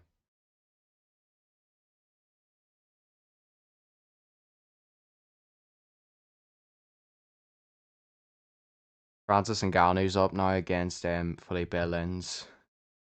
This could be another just nasty KO. Here comes Ngannou, he's shredded for this one. Never mind. Ngannou walks back, and Ngannou walks forward again. I've also seen now that was Juan Diaz's debut. What a shot, or what a shot was submission for him. Me that KO now. Yeah, I love that. Don't know if you can tell, but that is probably one of the most perfect KOs I've ever seen in my life. And it's just how clean it went as well. When you talk about the execution of setting up a shot, he had it perfect. His opponent was hurt. He was gassed. Had him up against the cage. He was jabbed to the head. He goes up, cut to the head. And I think, like I probably thought during it, that tight boxing guard Santos, he probably thought, here comes the left hook to the head. He thought anyways, but went down it went to the body. And it's just perfect, man. You see the lift off as well. You sure see him lift for a second and then he goes down. That's boxing right there. That's beautiful. That is perfect from Choi.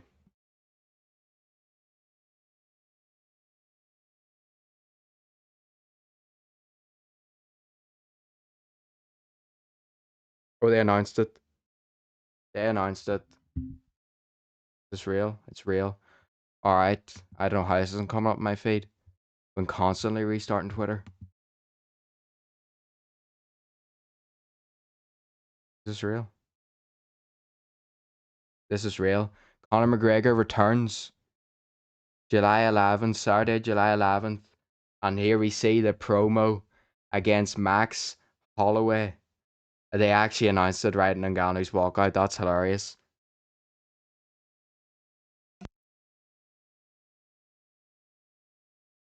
Wow. Conor McGregor returns after a long time out of the sport.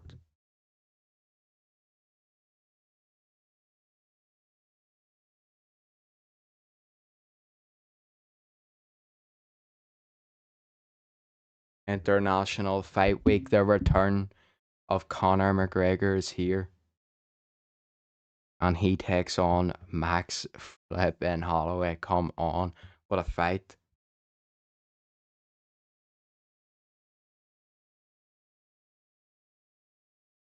The rematch. McGregor won the first time. What am I doing?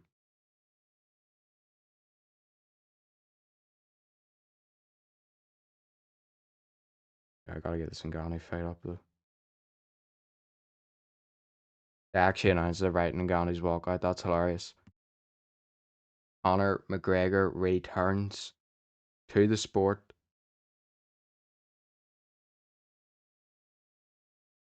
Insane.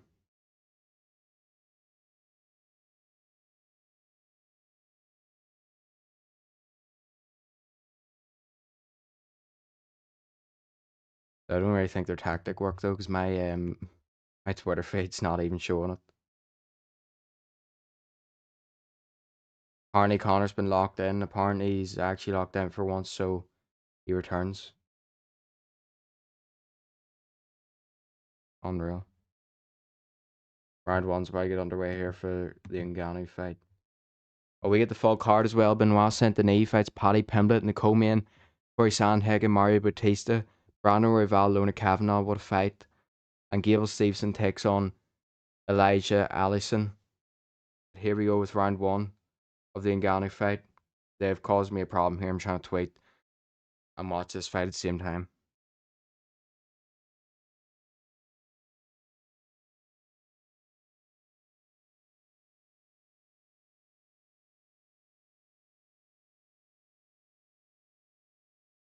Ngannou throwing in some huge shots here. Takedown attempt from Lens here. Standing guillotine from Ngannou.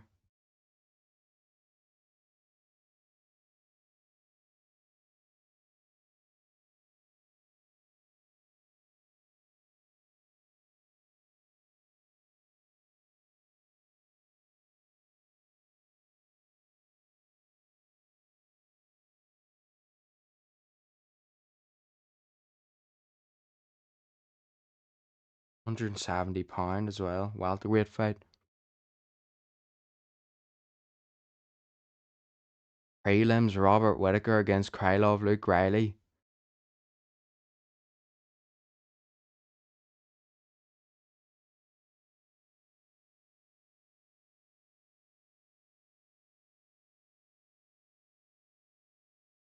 Huge shots going out in here from Ngannou. Lens is hurt.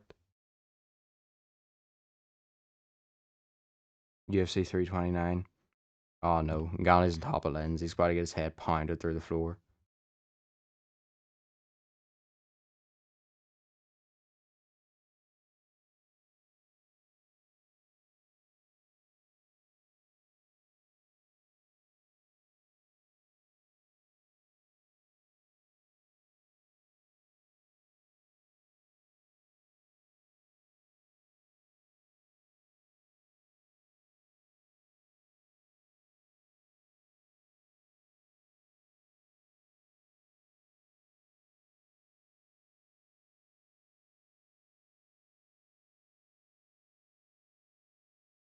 That's crazy that thing come up my feed because I was actually going on.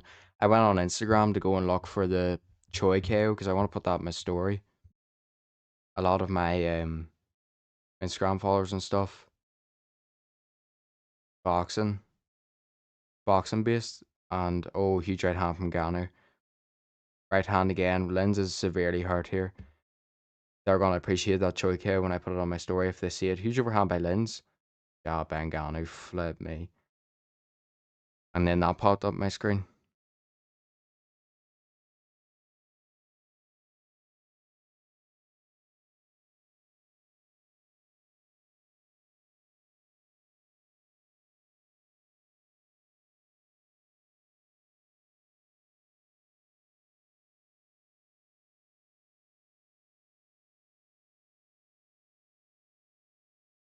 Dragon Lens might have 45 left. Does he make it through?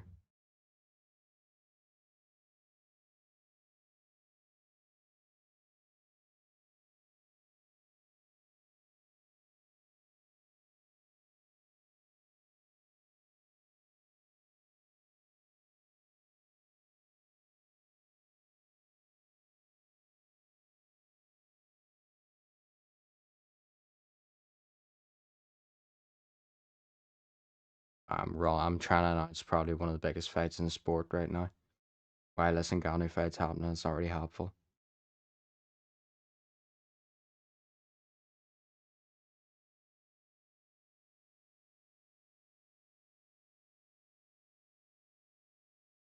That is funny though. The whole meme was that he would announce it whenever Francis was walking out, and he actually just did.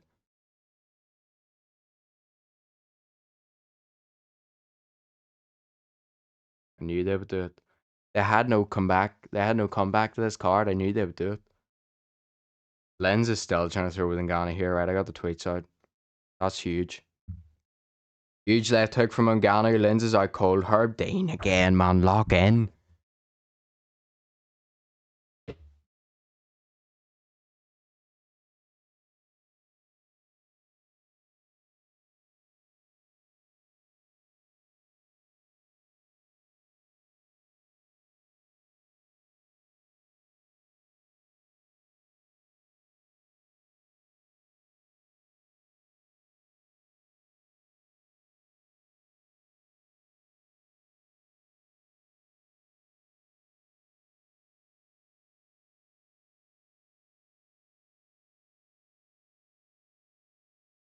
What is this?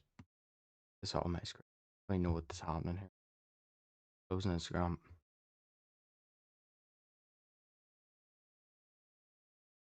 Johnny's talking now. Let me.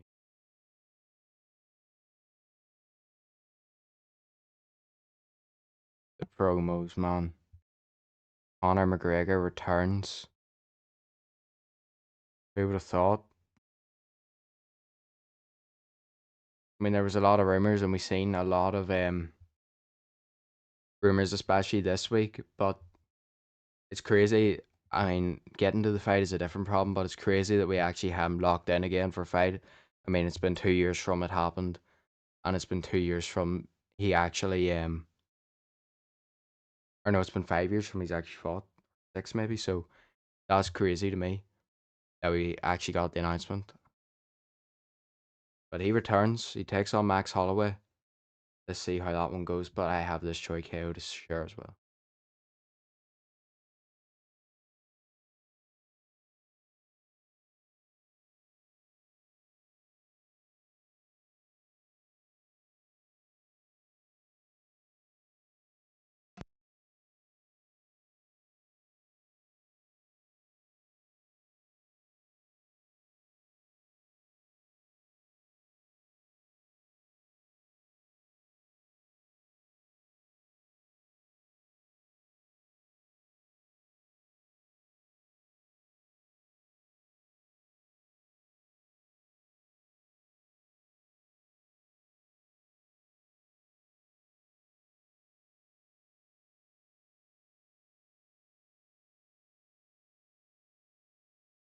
It's absolute soundbite glory whenever you're announcing a Conor McGregor fight, like a trailer, isn't it?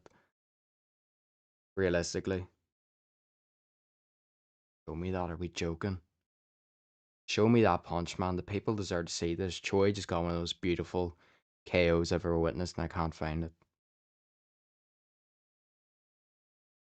The huge overhand left slumps Felipe Lins.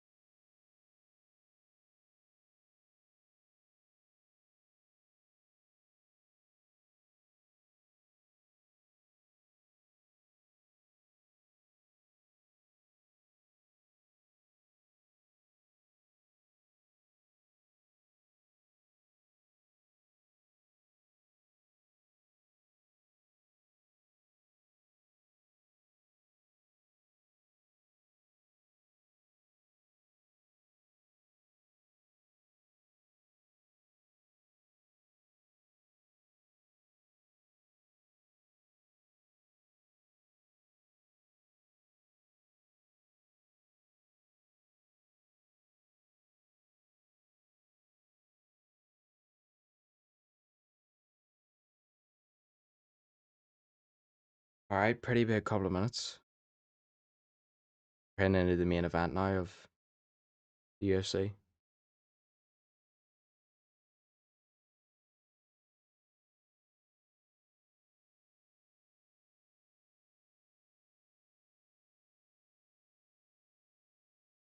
Max up at 170. It'll be interesting to see how his power translates. Because it's went up to, he's a lot more powerful at 155, but I think he's a lot sharper than a lot of lightweights and quicker as well. I think he might be a bit slower at welterweight just because he's putting on another 15 pounds. But we'll see. I mean, Connor fought Diaz coming up in the first fight and second fight from 145, and he looked alright in those. So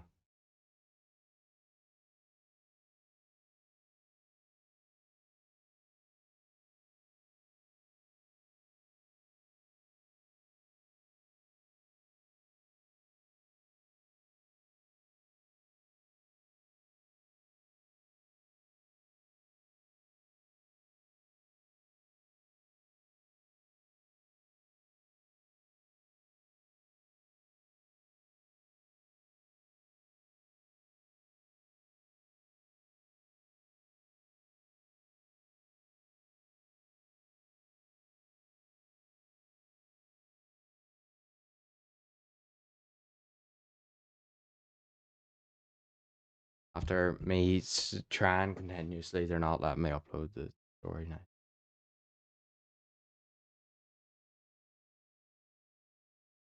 Yeah, they appear for the co-main event or the main event. Allen 32, Costa 29, 20 and 4. Allen 26 and 7. For Costa, Costa has the 1 inch reach advantage and 2 inch height advantage of 5'10". Gonna do what I like to call a little bit of live recording. So I sort of have one take at this. I'm gonna try and piece together something so I can sort of jump on the announcement.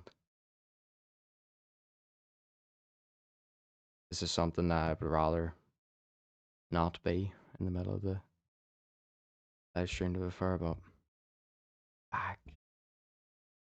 Interesting. Guess who else is back though?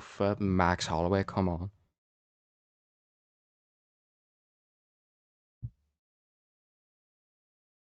Alright, before the main event starts.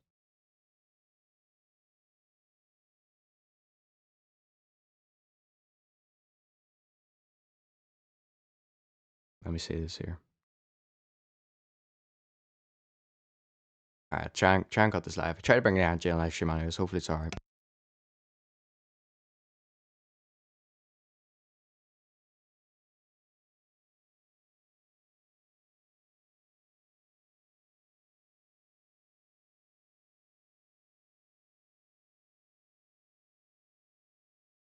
Try to cut this live. Wait a bit. It is official. Conor McGregor's back and he will take on Max Holloway July 11th. I believe this will be International Fight Week at 170 pounds. The two rematch. Conor McGregor won the first fight up at 170 now. He's been out for years. Holloway is on a roll, has been on a roll. The Gaethje KO, title fights left, right, and centre. He's trying to get his lick back now against Conor McGregor in the rematch July 11th. Officially announced. McGregor is back. Takes on Max Holloway once again. Let's see how it goes this time. I feel like I was good. The next Dana White question mark? Come on. I feel like I just put more energy into that. Dana will be like, Dana, we see you announced Connor's back. I mean, what are your thoughts on that? Yeah, that's alright, Connor's back. Like, just be some sly stuff like that. I'm just trying to make a quick video out of this. It's only me in here anyways. Wonderful.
Alright, round one underway here. Also a quick addition to my last segment. Costa's looking sharp so far, but Alan's walking forward. At UFC 329. We'll add that in there. I needed that, so yeah.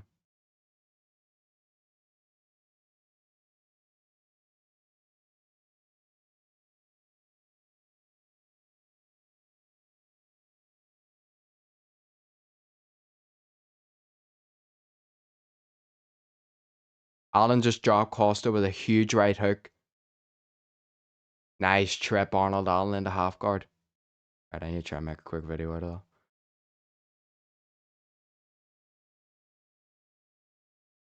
Huge, really nice right hook, or it's a left hook actually, my bad. Allen in full guard here.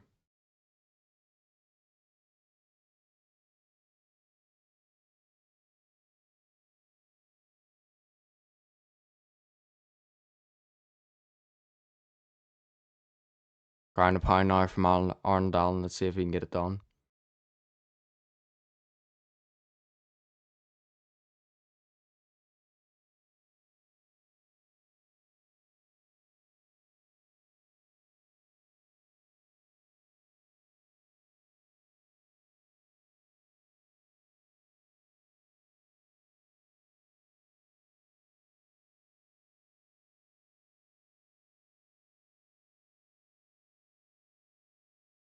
Alan with another takedown here. Locks in the guillotine now. The arm in guillotine for Alan here, and this looks tight. Sort of off the angle though. Costa gets his arm out. Costa on top now.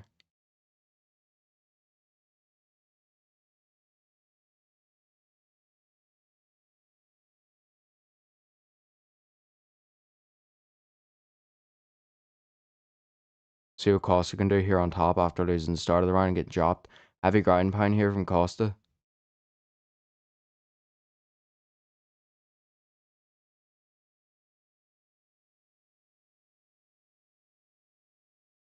Trying to climb the back now of Alan. He does. He takes the back.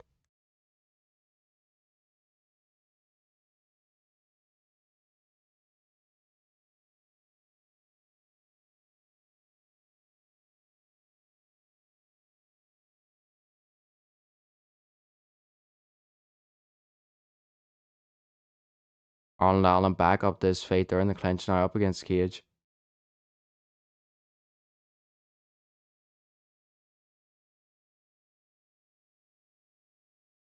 Costa gets him down again, trying to climb the back once again.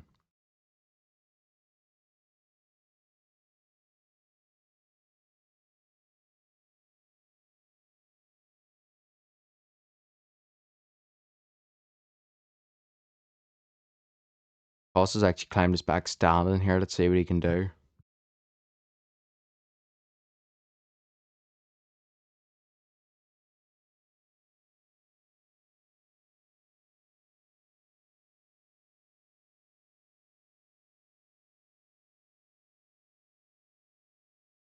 Took the back again. 50 seconds left in this round. Let's see what he can do. Good comeback after being dropped for Costa.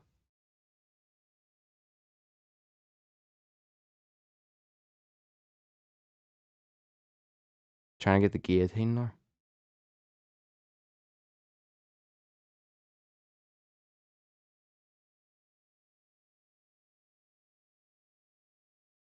Doesn't get it. Allen on top now.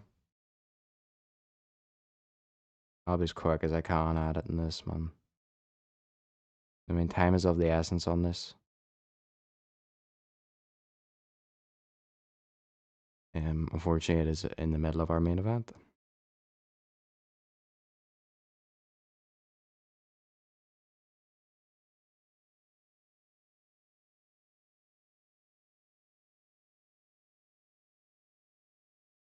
I don't really know who to give that round to be honest.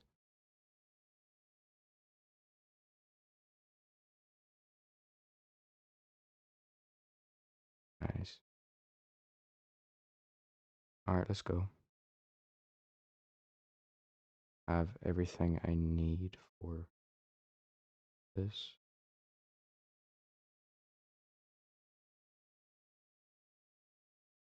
Hold on. It was a good opening round. Obviously, Allen got the knockdown, but then it was a good recovery with the grappling from Costa. See how it goes here in the second. I believe the Nate Diaz fight is also about to start.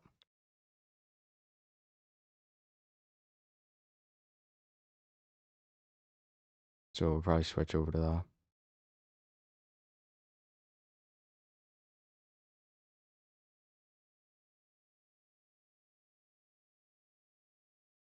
But here we go. Round two is about to get underway.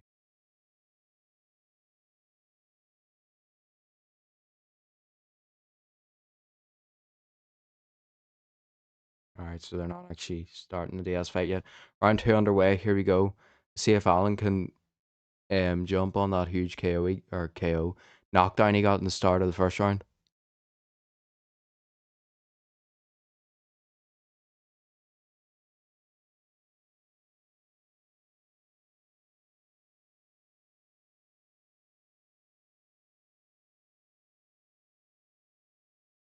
Where Allen just misses a huge overhand.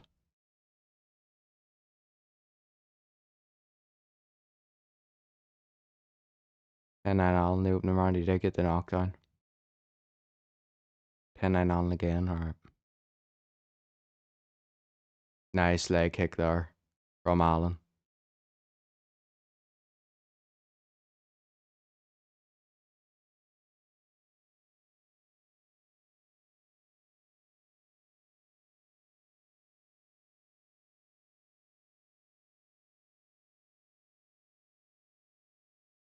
Two hooks again for Allen. Huge shots going in against Cage. Where does what else he just could sort of do against Costa is not really giving the space to get the wind up for those huge shots. Why is this happening, man?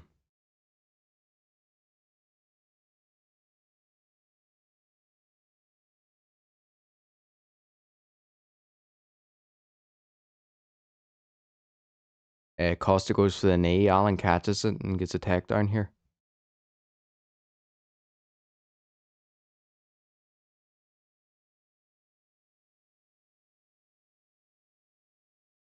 Oh, a huge 1-2 now for Allen. Great shot. Jab now for Allen. Jab again. That one snapped the head back of Costa. Actually stunned him a bit with that one. Hooks now for Costa.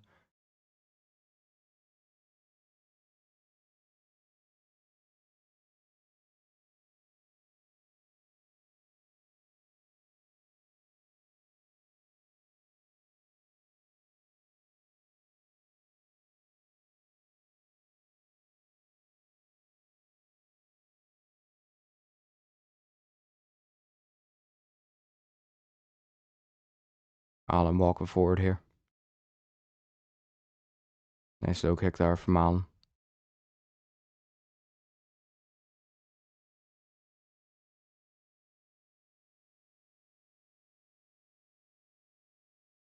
Uppercut right hand for Costa.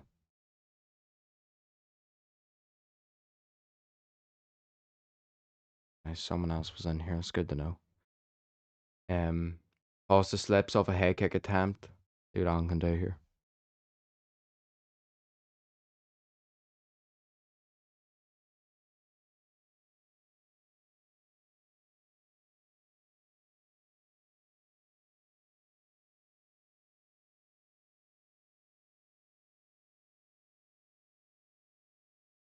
Get some clips of Conor McGregor, some clips of Max Holloway.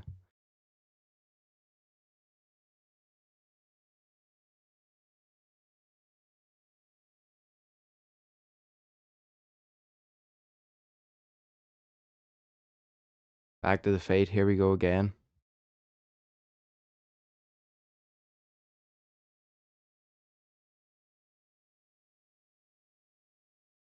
Left hand just misses for Allen. And Costa.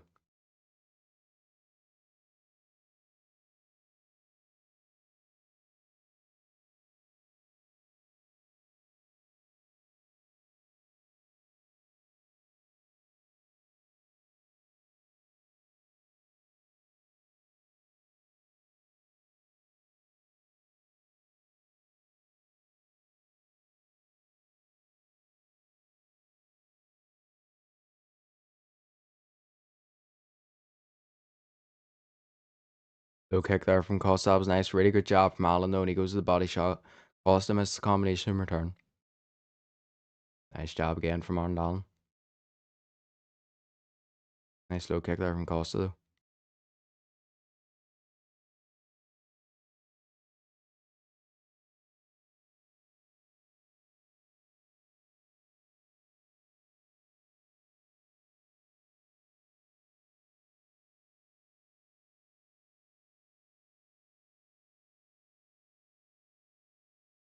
Allen catches it again. Gets 2-0 Allen. Keep trying to check up on this Diaz fight. On the trailer for Rousey, alright.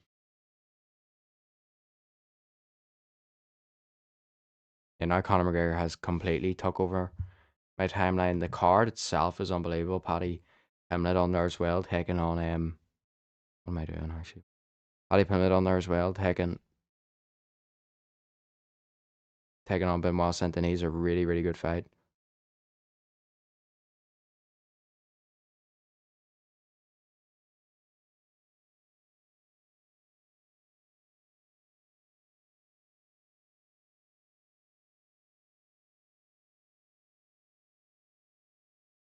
Swelling under the eye of Allen there, but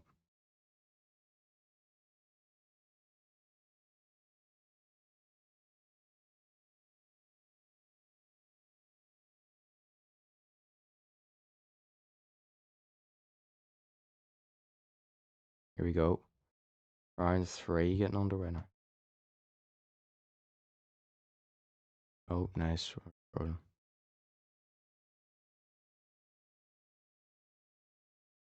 Nice job from Alan.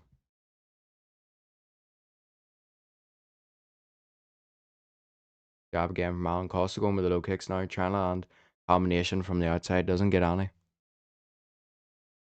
Alan throwing a combination of his own now.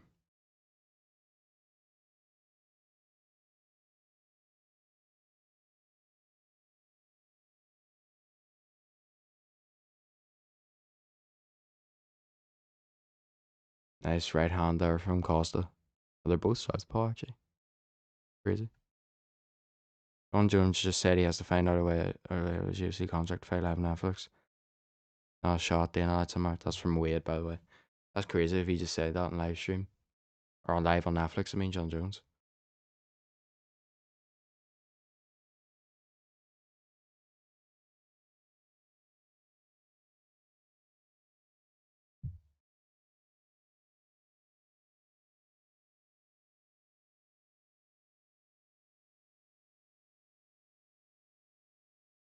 Also trying to land again. Allen's had good distance management. That's one of those ones that hurts the shin right there. I'm pretty sure Costa just landed a body kick right on Allen's elbow.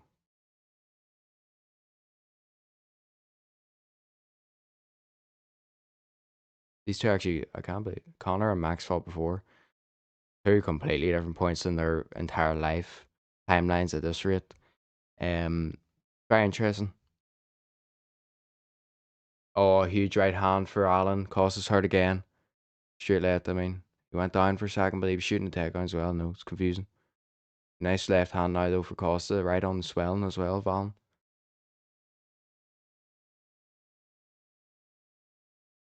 I did take Allen by late finish or decision. Goes that right hand again from Allen. The left, man. I need to stop calling it a right. Really nice sharp work there, though, from Costa.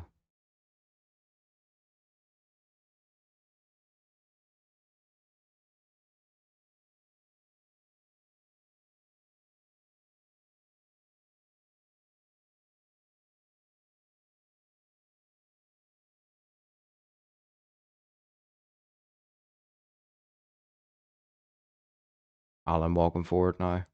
Nice job, double job, left hand there from Allen. That was a really good combination.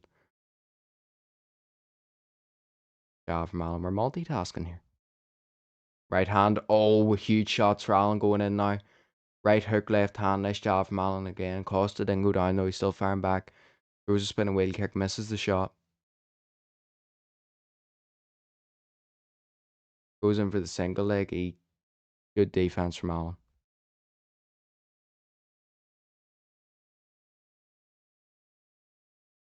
Allen lands some elbows in the ground now.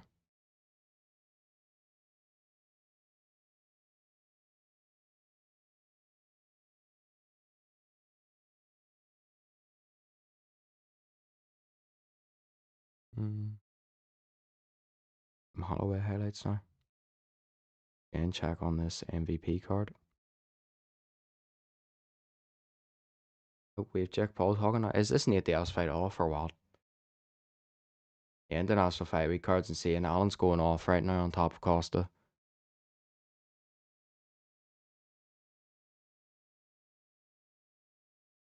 Yeah, the thing I was saying about the sound bites, like,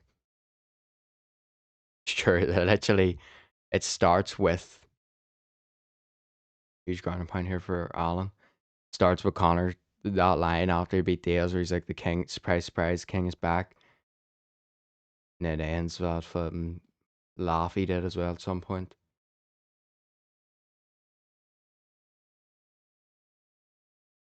Holloway's got some as well, you know. We go find out on Saturday night.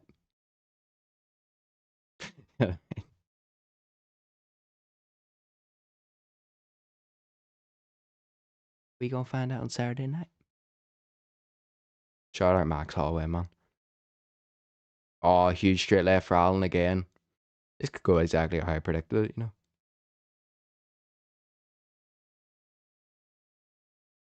Oh, a huge straight left for Allen cannot miss with that left.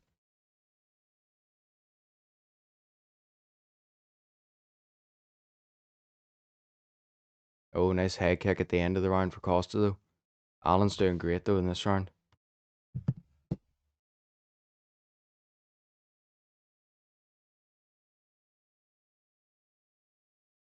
I love sometimes yeah, I just messed that up actually.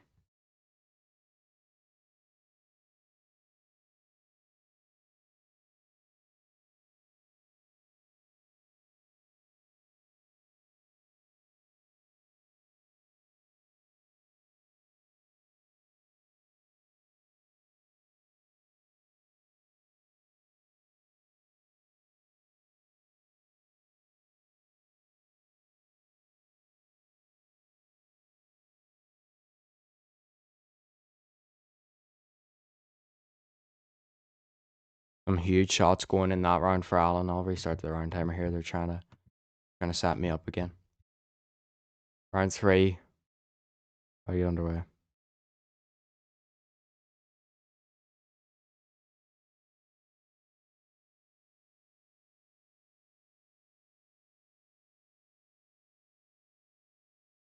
Here you go, round four, I mean, sorry, my bad. Round four underway. Nice job again, straight away from Allen that time. Really, really, really good at blocking those kicks of Costa.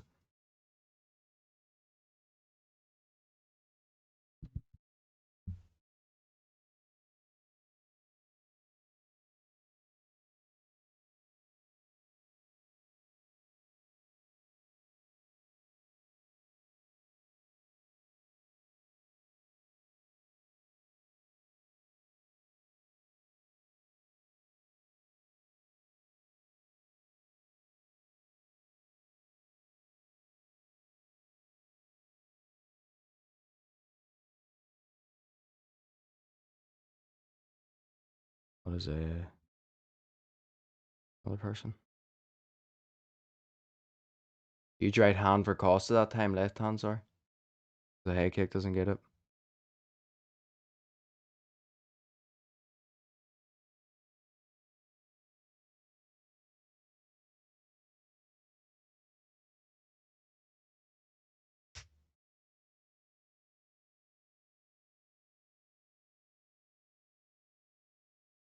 Nice job again from Allen.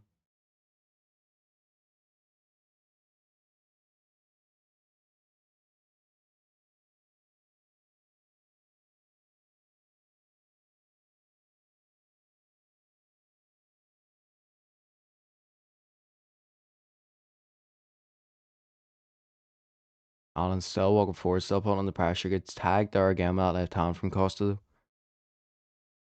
Sort of using a Philly shell, so that shot's getting through sometimes.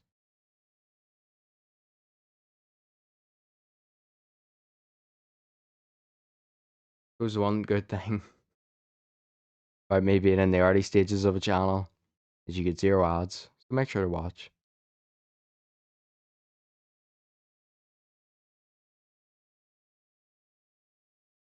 That should be enough clips though. Oh my, no way. This Nate Diaz fight still is not.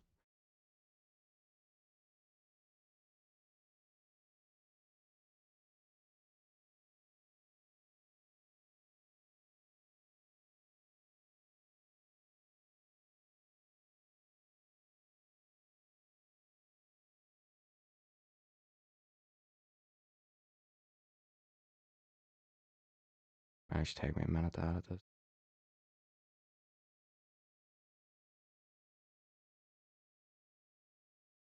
As I was here in the bottom from Costa, I have completely missed what happened. That was my bad.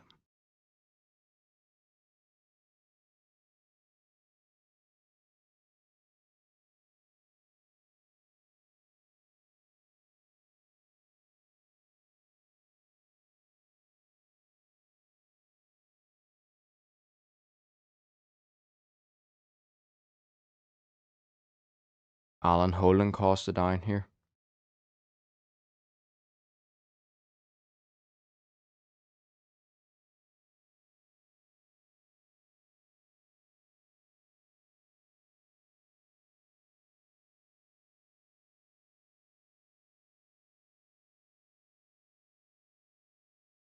Back on the fake Costa trying to load with some nice striking, but isn't getting much of it off against Allen.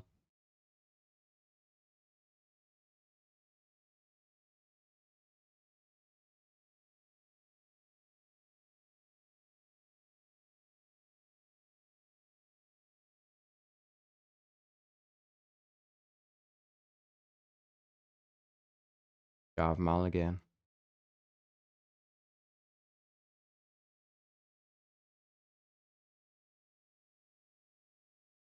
Costa goes for the knee that time, doesn't get it. Oh, nice left hand for Allen. Good hook though in response for Costa.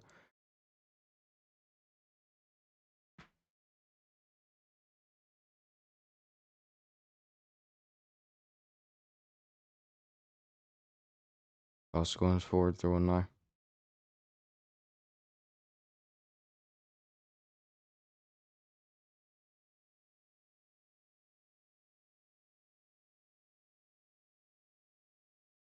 Alright, not left on that.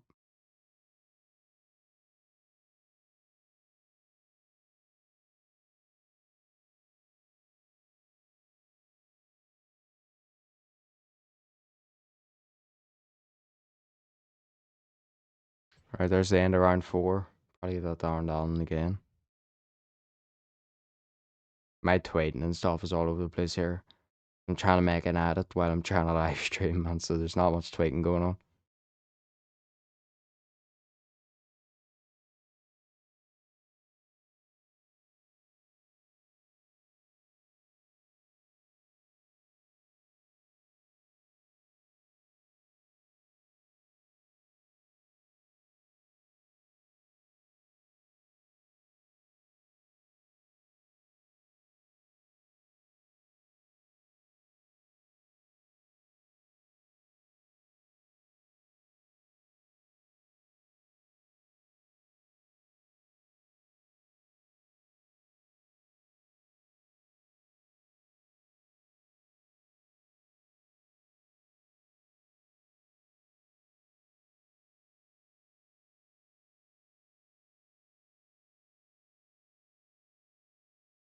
Round 5 of this main event fight is about to get underway.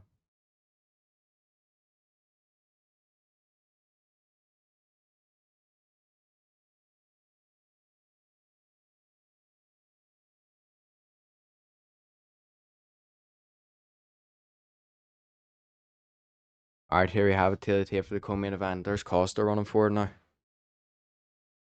Huge left hand again for Allen. Good counter shot.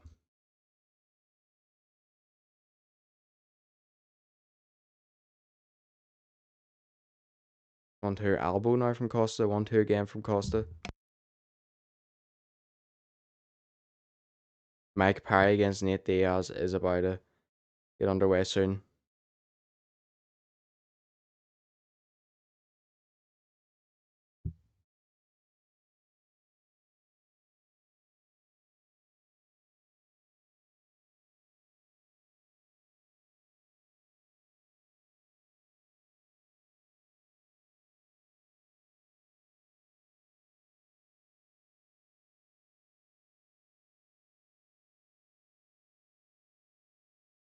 Allen ground and pound and Costa now. I'm missing half this one, my bad.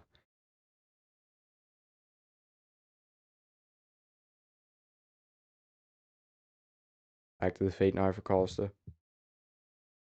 Allen still got that body lock.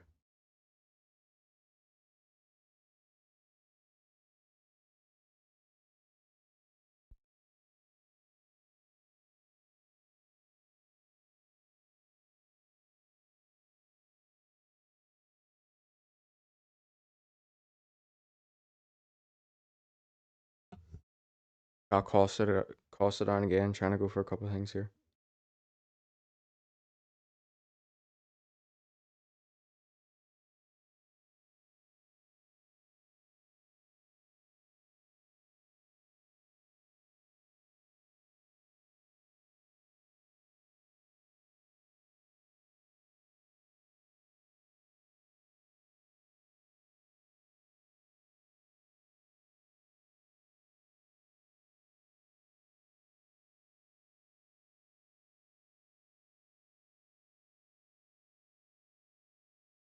I got this feed for Costa.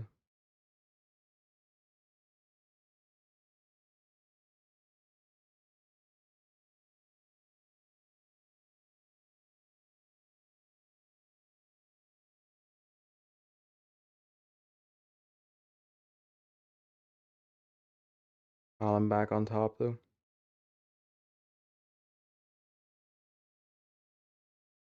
Just play wrestling here from Arnold Allen in this fight.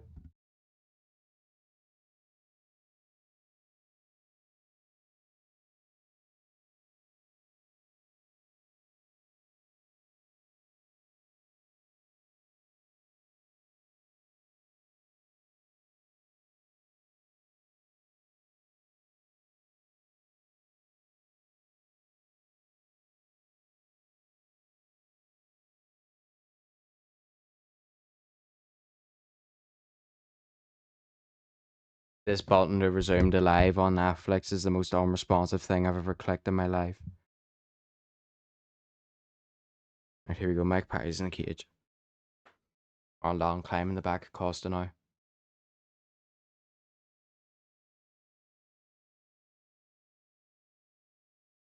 Go.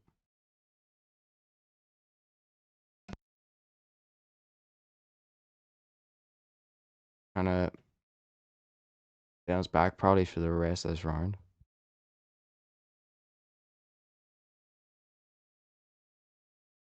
Allen gets him down now. Maybe trying to finish this one with a rear naked choke.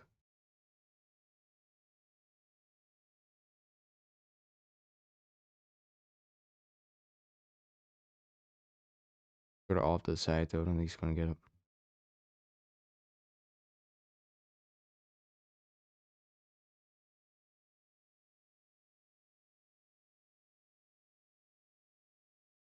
Good work from Arnold Allen here to end the round.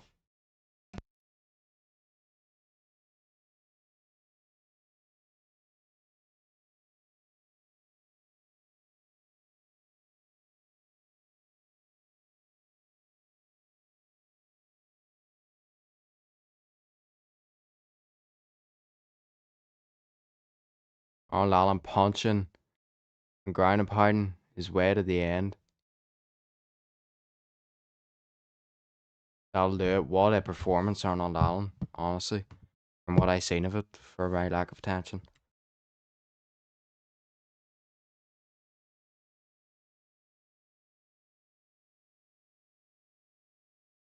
But as like I said in my prediction video, man, he only loses to the best of the best. And even when he loses, it's very close fights that he could arguably win. So him winning in a dominant fashion with a really good performance doesn't shock me at all. I'll give you the official scorecard in a minute.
Right, so Arnold Allen gets it done. Come on, I missed the scorecards, man. I'm not locked. 50-45 and 49-46. Unanimous decision for Arnold Allen. What a win that was. Let's go. I hear him talk here.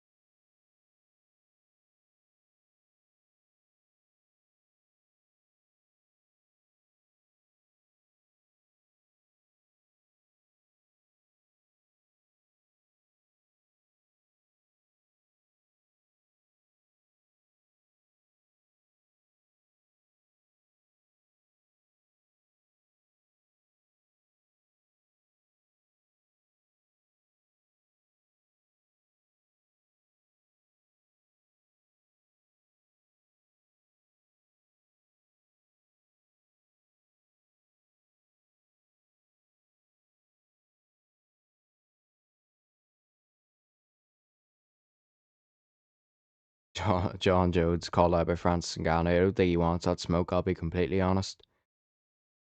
Francis Ngannou just barely touches people's chin in MMA and they go out cold in a fashion that John Jones never wants to meet in his career. He's scared of it. I know he said before, oh, you just have to come to terms that he might put you out cold, and once you come to terms with that, it's alright. This Diaz fight, I forgot about it.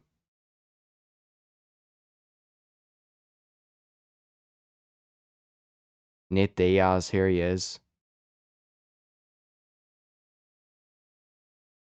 Fighting in some red real fight ink shorts tonight.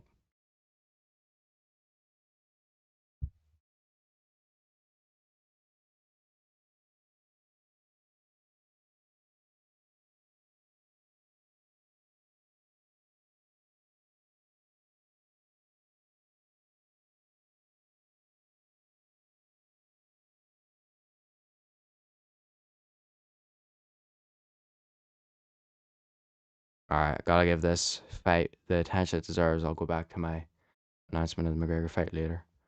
Let's go, Nate Diaz.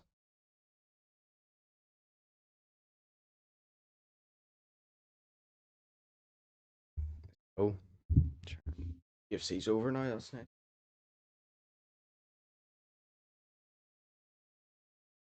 Trying to get the focus. It ended up lining up really well, actually.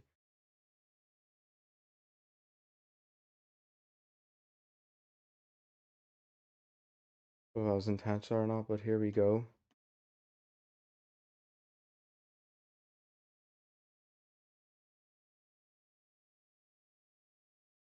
Round one underway, let's go. Mike Perry on the front foot straight away. Trying to land a huge overhand on Diaz, which he does. I'm on Nate Diaz, man. Nice job from Diaz. Perry hurts him with an overhand left, though. Dirty boxing is Mike Perry's game. It's his promotion. Let's see what he can do. Misses the body kick.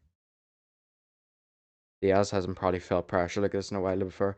Nice hook from Diaz, though. Nice job from Diaz. If he can keep the striking at range, I think he can break Perry down. That's how Perry lost the D-Rod. Elbow in there by Mike Perry. Knee to the head now from Mike Perry. And to the body. They're promoting Fury against Joshua for Netflix on here. Diaz, what a trip. Oh my, that's some of that jiu-jitsu right there. And never mind, Perry's going straight back up. No, never mind. Perry ends up on top. What a trip that was from Nate Diaz. Go for a leg lock or something, yeah, please.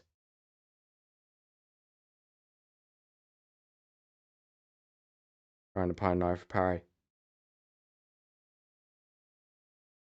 Nate Diaz with the armbar doesn't get it. Goes to the leg now. He actually has it. Nate Diaz has the heel hook. Very good jiu-jitsu, as we all know. Nate Diaz has the heel hook here set up. Perry waiting to punch him though. He goes for it.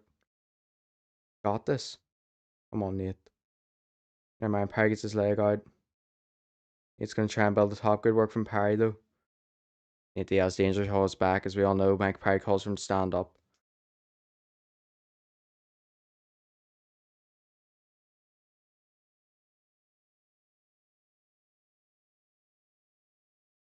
Diaz with a jab. Diaz needs to watch here, man. Come on. 5 round fight as well, this one. Nice job from Diaz again. Good body shot from Parry. Diaz walking away.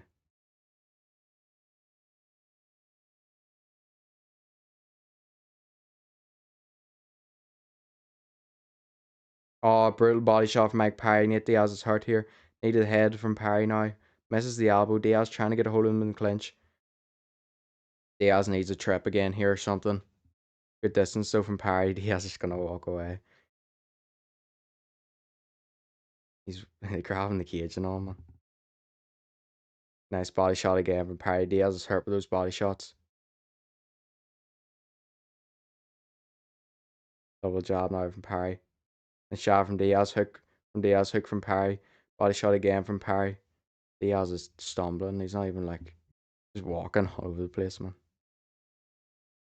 Front kick to the body there from Diaz. Parry's bound to swing in a huge shot here, man. Don't know what it is with Diaz's newfound patient approach, but apparently his opponents just fight at that. Nice couple of jabs there from Diaz, and again. Oh, I was seeing a counter there from Diaz. Come on. Time is it? 4. Nice jab again from Diaz.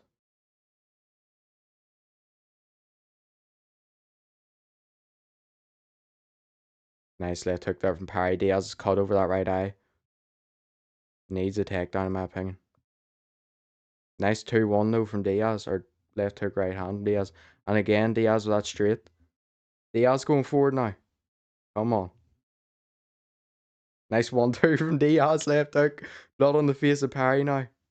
Come on, Diaz. This is what I'm looking for. Left hook from Diaz now.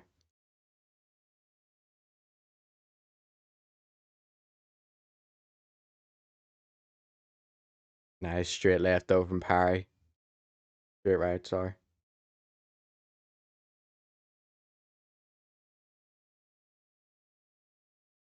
Nice jab from Diaz. Needed the body from Parry. Left hook over the top for Diaz. And again with that hook right hand from Diaz.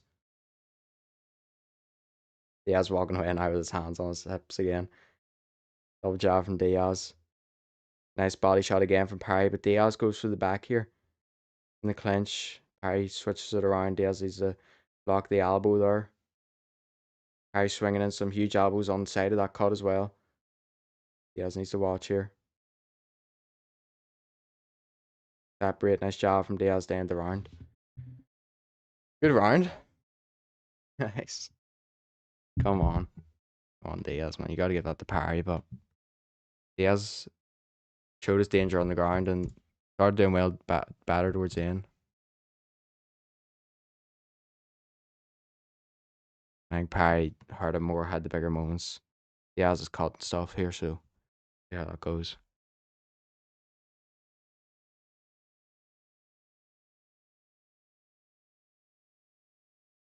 John Jones faded the Rousey Carano broadcast.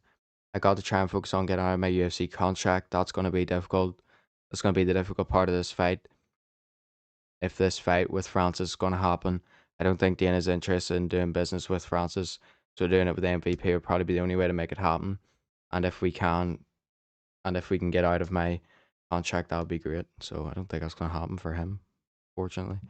Especially not after how that whole thing went with Aspinall and John Jones playing the UFC. It's gonna be a long day for him. Dana's gonna try and get payback on him pretty much for what he did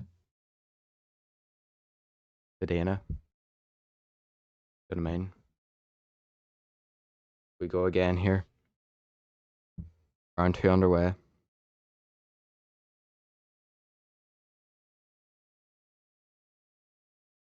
Few misses for Diaz there.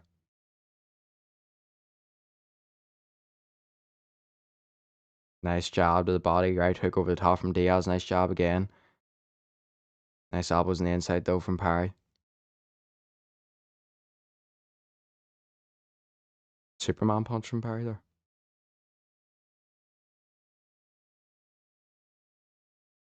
2-1 from Diaz. Nice job from Diaz again there. 1-2 left hook from Diaz. Double job from Diaz. Hooks from Parry now. Swings that huge right hand to the body again. Job from Parry.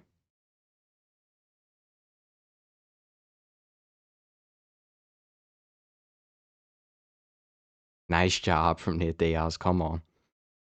It's been his best shot of the fight tonight. Nice right to the body from Parry. Stuns Diaz with it again, but Diaz comes back with a right hook to the head.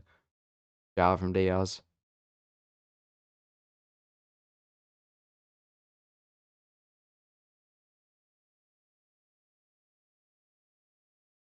Uppercut from Parry. Great shot there. Hook's going in now. Diaz a bit hurt here. Nice job from Diaz though.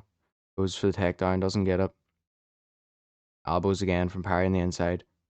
Misses that on. Uppercut again for Parry. Nice body shot for Parry there. Come on, Nate. Watch that elbow. Nice. Nice 1-2 from Nate Diaz. Goes to the hooks again. Doesn't get it. One of those bad cuts straight open on Diaz's face. Like there's a lot of blood on Diaz. Nice straight shot from Parry. Goes out of a blade kick. Stop doing that, mate. That's not nice.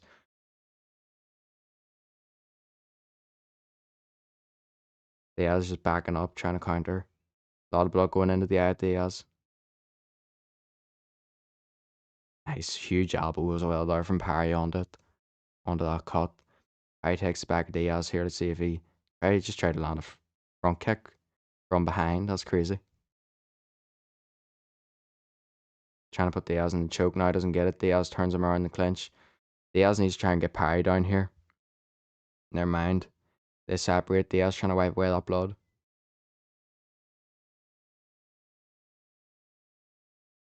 Right hand over the top for Parry. Diaz moving.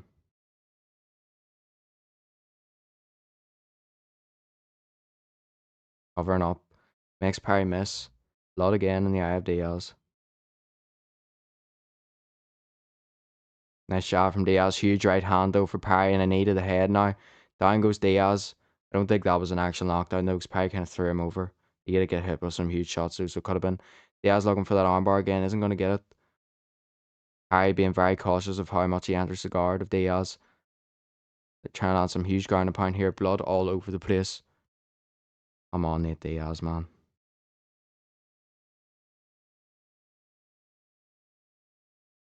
Huge ground and pound going in from Parry here. Gets one through there. He's going to stand Diaz up here. Yep. A lot of blood from Diaz here. It's up this fight. They go back at it. You know it's bad when the blood's somehow around. He's been on the ground for like 30 seconds and the blood's already around the back of his head and down his back. 1-2 left hook from Diaz now. The blood on the face of Nate Diaz is absolutely insane. Huge body shot from Mike Parry. Elbow to the head now. And another one. Nate Diaz still fighting back. Another hook for Parry. Diaz just threw a side kick holding onto the cage. Body shot again from Parry here. Diaz holding onto the cage, going for that side kick again. Isn't going to get a body shot for Parry again.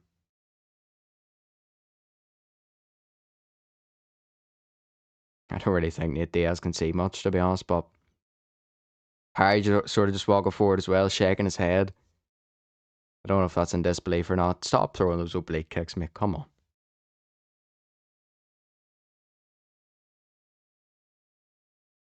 Nice hook there from both fighters. Diaz covering up, knee to the head now from Parry, and down goes Diaz to end the round. Not great for Diaz. Corner end trying to sort that cut out. Flip me. Aye.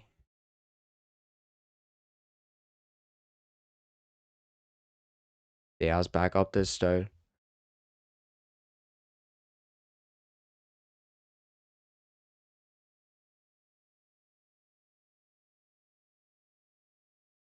Come on, Nate Diaz, man. Come on, la.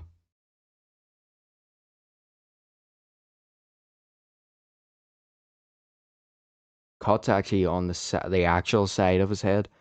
Um, it's really bleeding a lot, even with a lot of the cut work here from Stitch. It's really, really, really bleeding. Stitch calls the fight. The fight's over.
Not how you want to see Diaz go out.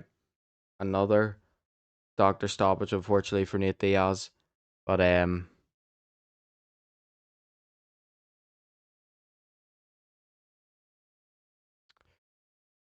disappointing, man. Sad to see him lose, to be honest. Huge fan of Diaz. But I mean, another fight where he doesn't get knocked out is pretty impressive.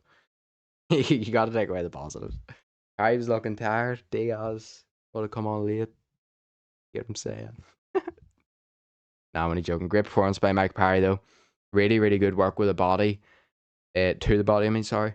And then with the knees and stuff and the elbows to the head, obviously causing the fight end and cut. That was in a very dangerous position, though, for Diaz, in my opinion, that cut. Diaz still landed a lot in there. Had a really good jab. Landed a lot of good punches. Few good hooks, few good straights. Best punch is probably his jab. Threw up a few submissions, but I don't really know what's next for Nate Diaz, if I'm going to be completely honest. But yeah, legend as always, man. Shout out Nate Diaz, shout out Nick Diaz, shout out the Diaz brothers, shout out Mike Parry as well on a spectacular win as well.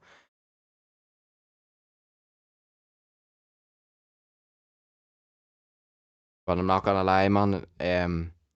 You tell how bad the cut was from the bleeding, but if Stitch takes a look at your cut and goes no, yeah, that's not good at all. So hopefully Diaz is good. That's not too deep or anything, and not in a too bad of a place. You'd see it. Diaz standing here for the decision announcement. Ah, sad, man. I hate seeing Nate Diaz lose.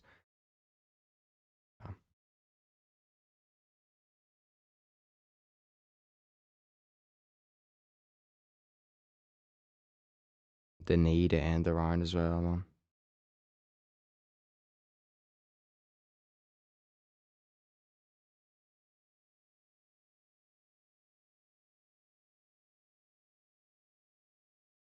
I want to hear Mike Perry talk here, so let me hear.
It's very interesting post fight speeches.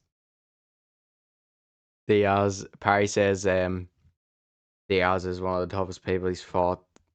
All that stuff that you usually hear before.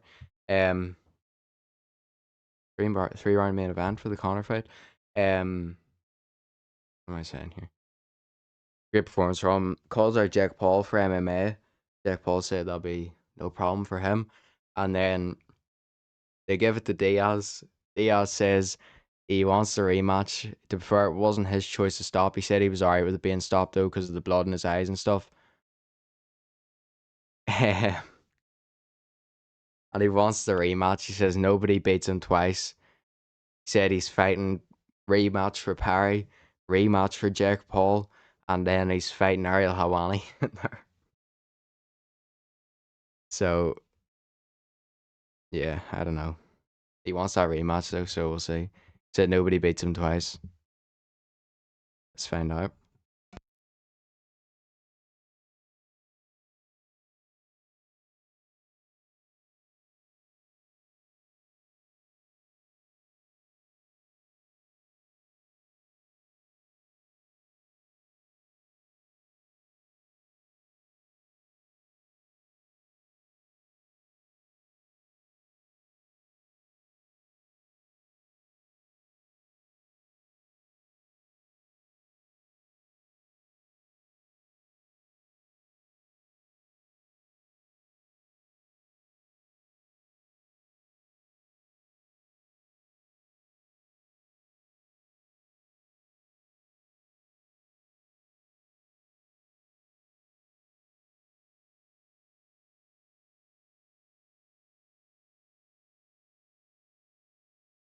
There we have it.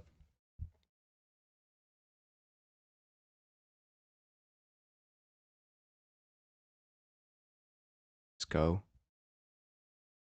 Don't like seeing it there, I was losing, but that's the way it went. The main event now. Ronda Rousey. Yeah. Hip hip hooray. Ronda Rousey takes on Nina Carano. Nina Carano. Cooking here. Let me get the rest of this. Let me get this video out, man.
Alright, so there we go. Main event coming up now. Ronda Rousey takes on Gina Carano. I also expect this one to end early. Great starting card for MVP MMA. But yeah, I'm pretty sure I was seeing cuts Diaz's eye, Diaz's side of his head, the top of Diaz's head. Mike Parry was cut them to pieces there. I'm not gonna lie. That's brutal, man. And like I said, if Stitch, out of all people, says no, that fight cannot go on. That's how you know it was a bad cut. But yeah,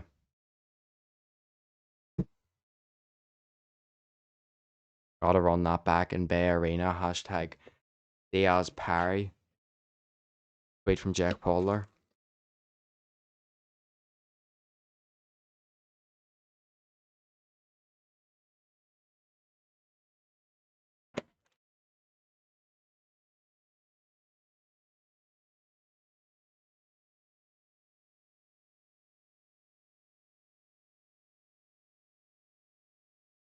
Let's go Arnold Allen as well, man.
Alright, just trying to roll out this video here.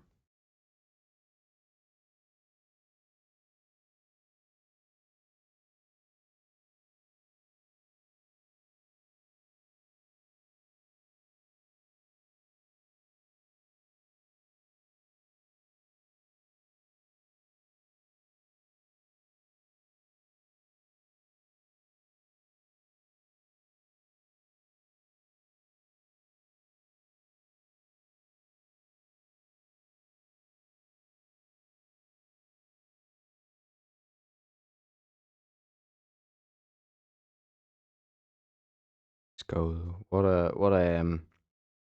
I mean, I see people saying Diaz got completely steamrolled. Didn't necessarily, like he still offered some comeback, but I don't know, man. I don't know. He's gonna keep fighting. Um, he took a lot of damage there, man, and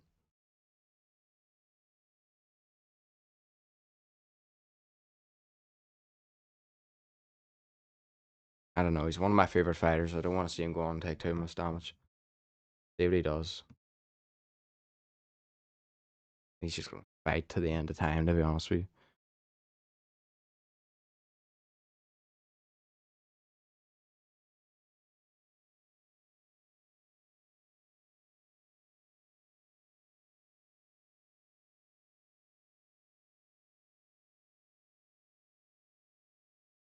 Anyways, here we go.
Jake Paul was wiping the blood off Diaz's head and rubbing it under his eyes. It's crazy. Like,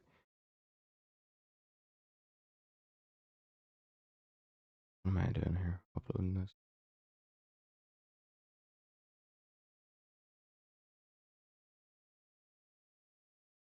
We're just waiting for the main event now, so I'm just putting the this sort of McGregor announcement video I made out.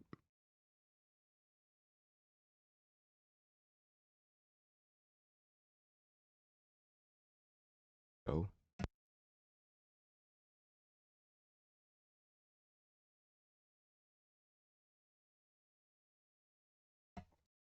It's back to Nate Diaz though. Shout out to Nate Diaz. Okay. I mean, you think about the amount of cuts that's just seen the experience he's had in fixing them and stuff. For him to turn around and say no, that's how you know. I mean, scar tissue for Diaz and seeing so. I don't know. It's hard to see him lose, but that's where it goes sometimes.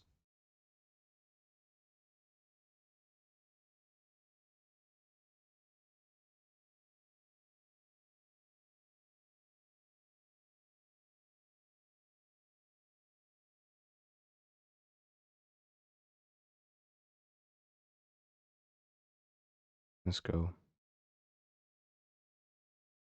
The knee at the hand to drop him. Not necessary, man. Mike Parry, Mike Parry. He's the self-proclaimed king of violence, so I'll give it to him because the oblique kicks were not necessary in that fight, bro. He wasn't really moving much, I'll be honest with you, man. We didn't really need to do that, to be honest.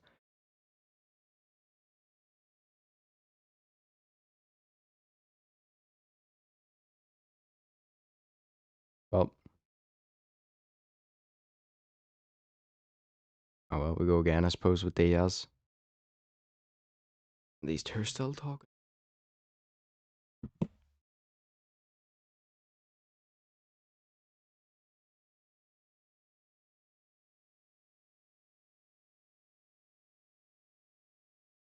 We're on the home stretch here, as they say. One more fight. Come on. It is daytime outside.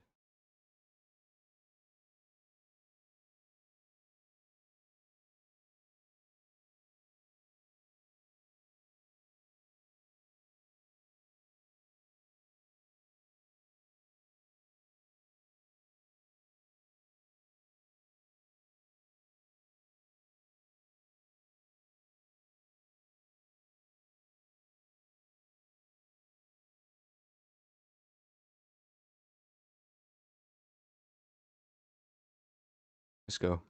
Daytime outside. What are we saying? Holloway's open up at a minus 700. That's gotta be a joke. Oh, wait, shit. Oh, yeah, never mind. I forgot minus 700 man favorite, man. I thought they were had Holloway as a minus 700 underdog. So I was like, "Mate, what? Surely not." Reading things wrong. Rousey backstage, waiting to come out. And Gina Carano.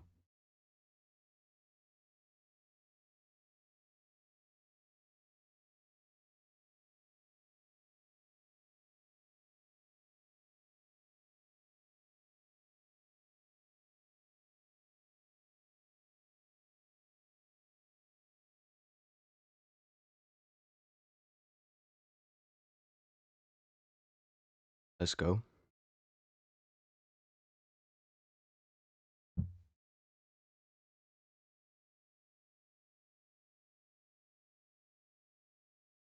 Deshaun Davis dominates 117, 109, 118, 108, and 118, 108. Unanimous decision over Albright in their 12 round welterweight rematch.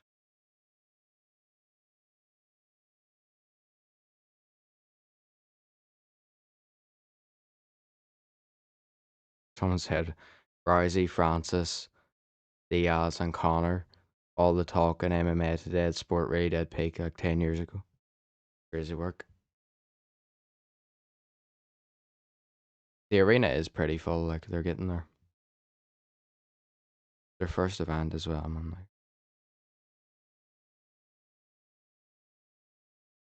that Nate Diaz retirement's gonna break my heart, man. When it happens, they see his coach and maybe Nick have a bit of a word with him because as much as I'm a fan of Nate Diaz, I really don't want to see him take unnecessary damage.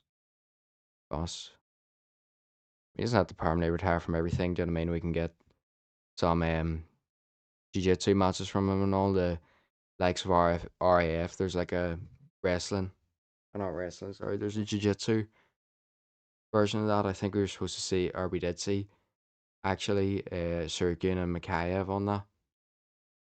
I'd be really interested to see Nate Diaz back in a jiu-jitsu form and stuff, but I don't really know about that. Taking punches to the head anymore. I'll be completely honest, but that's one of my goats right there. So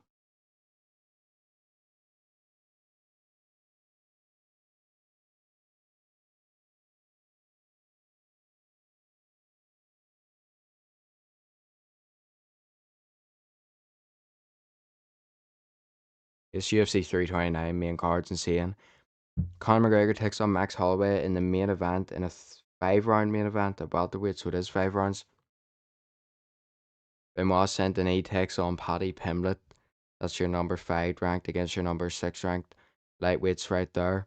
In the co-main event, Corey Sandhagen takes on Mario Batista. Below that, Brandon Royval, Leonard Kavanagh, that's another insane fight. And Gable Stevenson, one of the top prospects over in America, he makes UFC debut against Elijah Allison Ricard. Robert Whitaker also fights Krylov in his light heavyweight debut in the main event of the prelims. Yeah, go.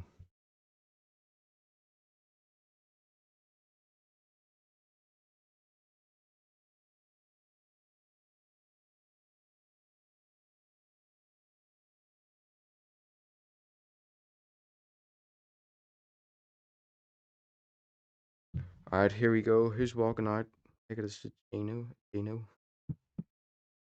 Don't know if you can tell, but it's sort of 5 in the morning and the head started to get a bit fried. Rousey 37, Carano 44. Didn't know she was old.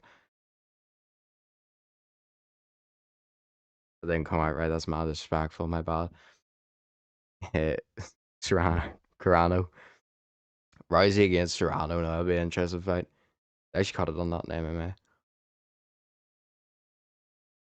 What a comment, man. Yeah, apologies for that one. That's just disrespectful, man. Did not mean to say that like that.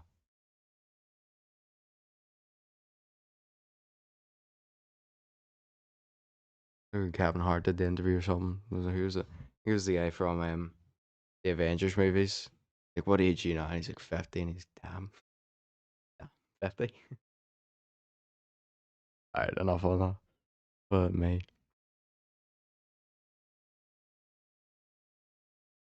We all Carano has to lose, land that one big shot, man. That's what I'm saying.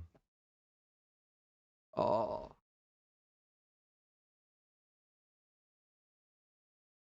crack the knees back into place there. Hey, give me this big hyped up trailer.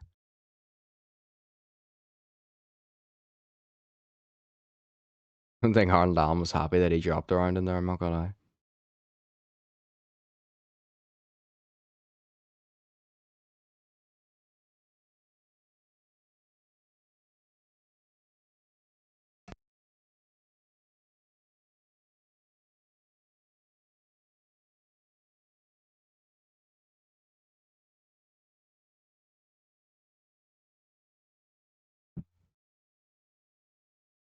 Here comes Gina Carano.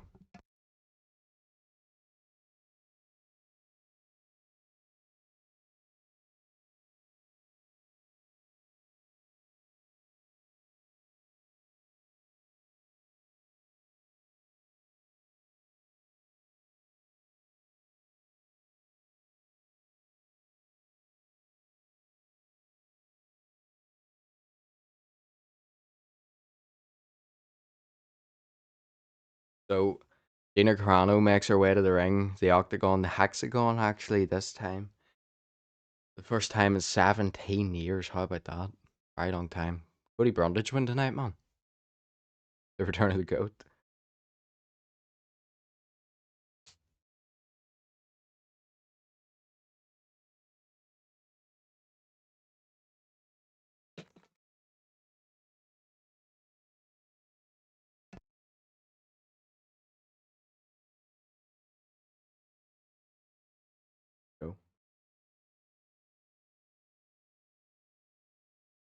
Last fight of the night's about underway.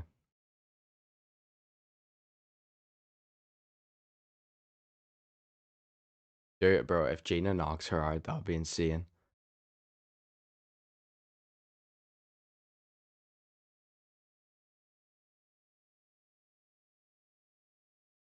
Honor returns, man.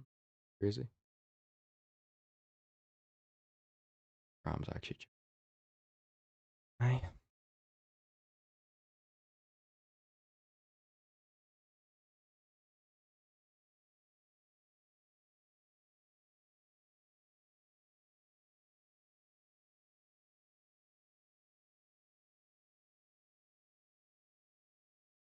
What card that is, by the way.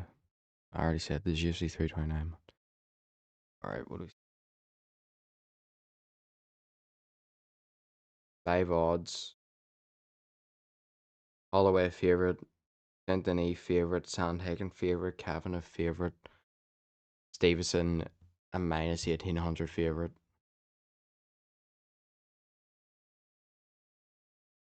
Yeah, really good. I mean, you can see they're trying to build the next generation up here. See what Rousey's walking out to.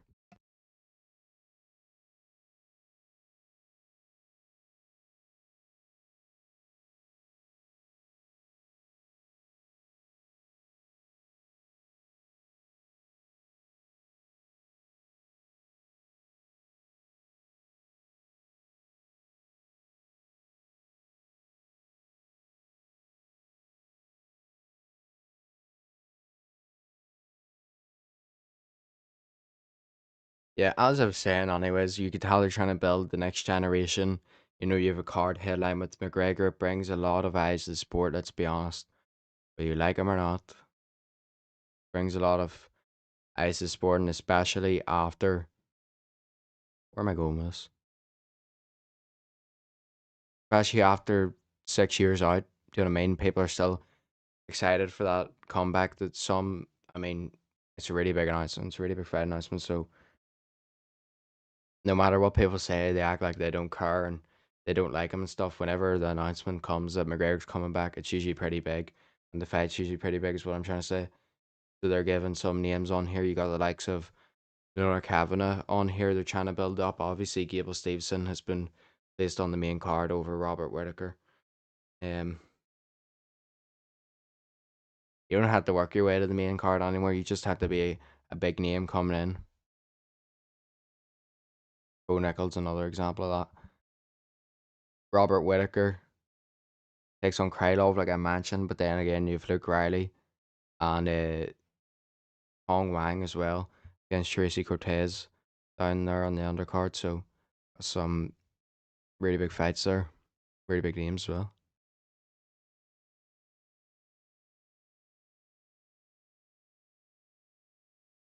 I got like completely forgot about Ronda Rousey in the actual cage.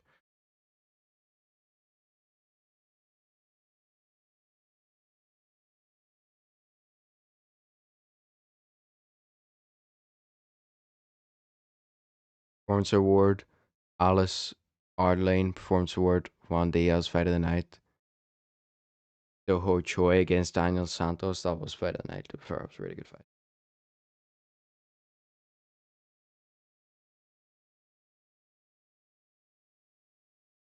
How has Marab found himself in the corner of Gina Carano?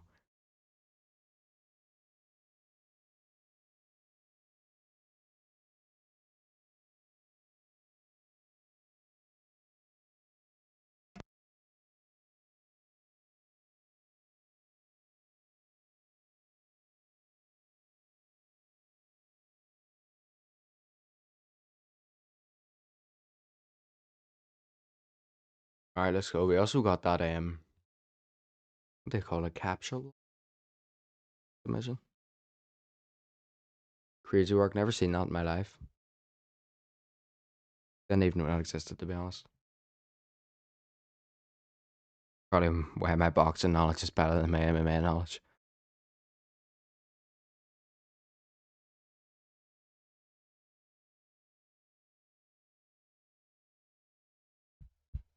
Keyshawn Davis is still undefeated, to be fair.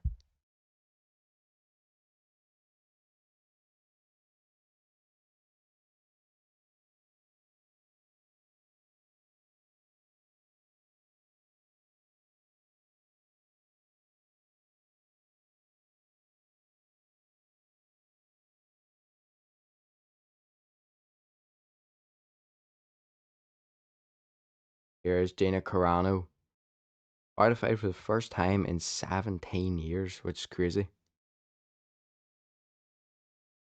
That is Marab. Here we go.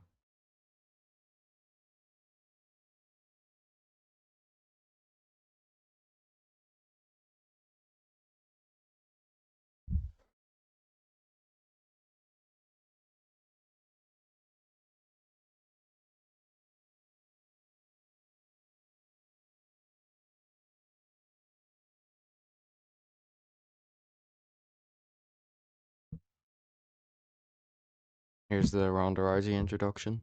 Come on.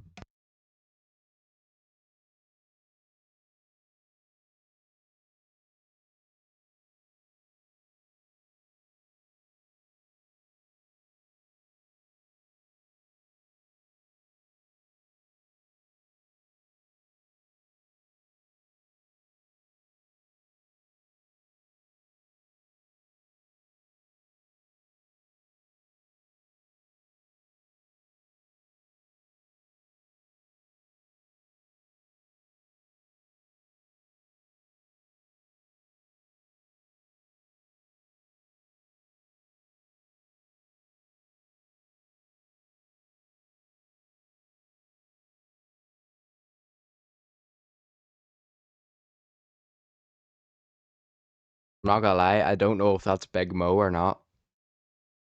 If that is, that's one of the best introductions I've ever heard for Ronda Rousey, man. Shout out. Here we go. 8 wins in less than a minute. Will this be another one? Referee John McCarthy in here tonight, which is good because Herb Dean's been waiting too long tonight, man. Let Mariah's hold that choke for like 3 seconds. Was about it, lad, and Ghana on the ground and pound punch.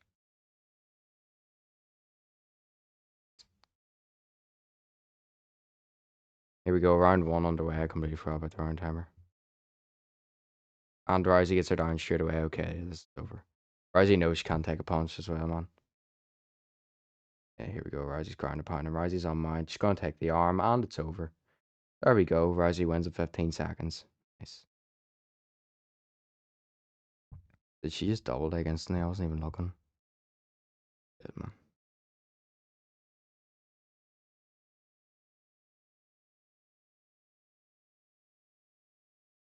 She just instantly double legged, man. That's crazy.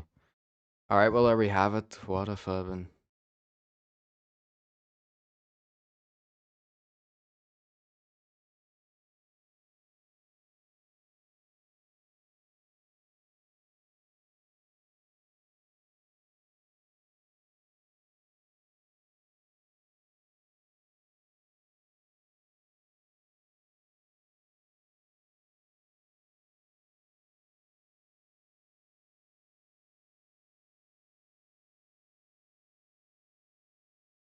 Get these Drake fanboys off my timeline, man.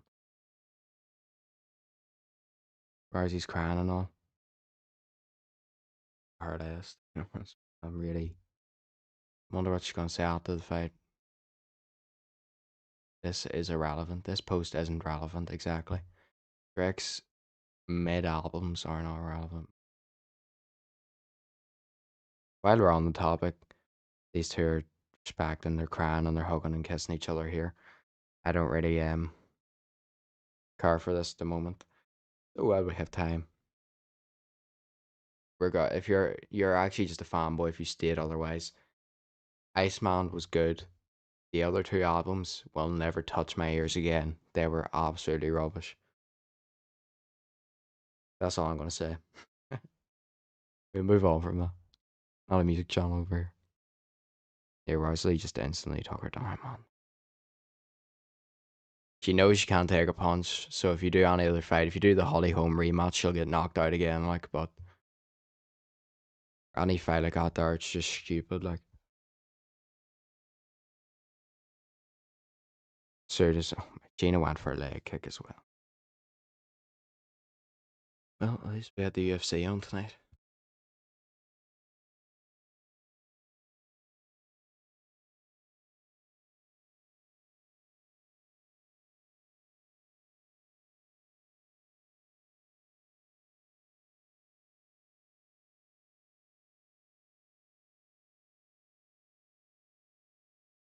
Might sound very negative here, but I'll be completely honest.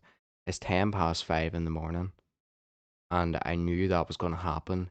It has no impact on the sport, and I couldn't really care less about it, to be honest.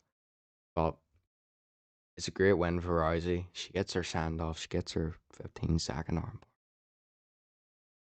Into the history books we go. You know what I mean? That fight was not a nothing for the sport. Is oh, I also don't care about the NFL. I watch it one time a year, Super Bowl, and I whisper my name by Drake.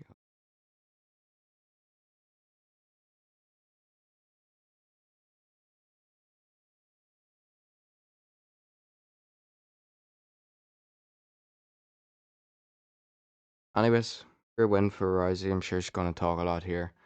I'm gonna listen to it.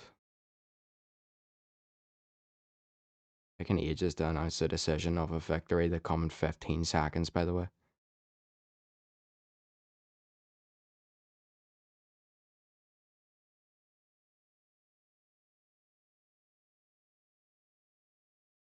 at least Gina tried to get out.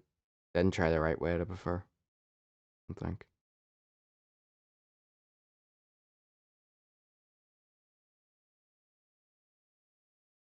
Do what I want to see.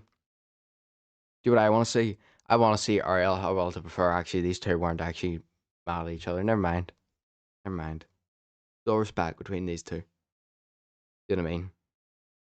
Maybe we'll move on from that. Move on from it. Ronda Rousey takes down Gina Carano.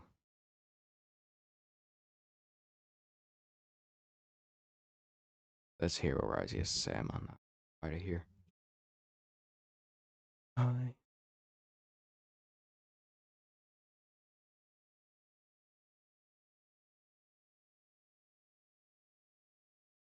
Respect. I do feel like I should be sleeping right now. It's the best way to phrase it, but they ended up positive note. Respect to Gina Carano, Ronda Rousey, two pioneers of the sport. Pioneers of the sport. Saying it right. Um, Respect to both of them. Ronda Rousey achieved a lot of things in her career.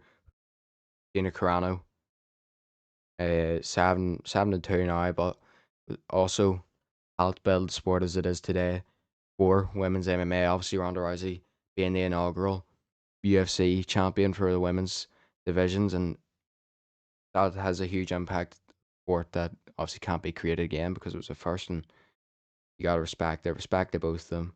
Respect to Gina for stepping back in there after 17 years out. Respect to Ronda after getting back in there after being brutally KO'd twice in a row and being heavily damaged and still going out there, getting the takedown and getting the submission victory. And I want to hear them talk here. So I'll be back in a minute.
As there we have it, Ronda Rousey. Extremely grateful for Gina Carano. Then she changed sport, changed her career. As I said, respect to both of them, even if I did sound a bit disrespectful earlier on. That's why we move. I am extremely tired. Shall I say my time may have been it was nah, I'm joking, man. Shout out to the both of them. Respect. Great win for Rousey. Gina says she maybe slight chance comes back. She says she doesn't feel like she got anything out of it in that fight and she wanted to at least hit her, so respect to both of them. Gina, maybe if you come back, they'll get maybe a bit of that fight out and that'll be it. For her as well. 44, Rosie's 37. Rosie officially retired once again. I think she knew she couldn't get hit, or else that would be fried. So, yep. I don't really know what to say. Jack Paul says MVP MMA is going to take over. In my opinion, it won't because, like I said earlier on in the live stream, the UFC's here every single flipping week.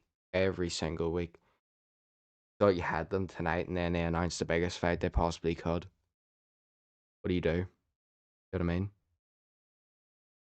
UFC's here every week, and in my opinion, that's what makes them unstoppable. But we gonna find out Saturday night. How about that? That's how we ended over here. I'm gonna go and get the fight night recap done. And it's been a great time over here. Had a few real conversations. Um, Definitely got tired towards the end. Probably did not mean to say Gina was old. That is my bad. That was just straight up disrespectful. Did not mean for it to come out like that. But yeah, appreciate the support. And all 7 people who come in here tonight. Love to see it. These are still talking to each other. And yeah, let's go. Great wins. What are we saying here? Arnold Allen, absolute dominance. Choi with the greatest finish. I just love that, man. That body shot, perfection to the finest. Like perfect. Absolutely perfect. The only way to describe it. What a win for Choi. What a fight. Choi against Santos. Then earlier on in the card, there was a couple of good moments as well. Wellmaker unfortunately lost. Sopaj had a great performance as well in there. And yeah, also Chaos Williams with a great stoppage to start the card. So great night of fights over at UFC Vegas 117. Then we had obviously the MVP MMA card. These both intertwined perfectly. Um Spania brutally KOs Junior Dos Santos. You gotta say that's gotta be the end for him now. He's also a legend of the sport, so surely he can go into retirement happily enough.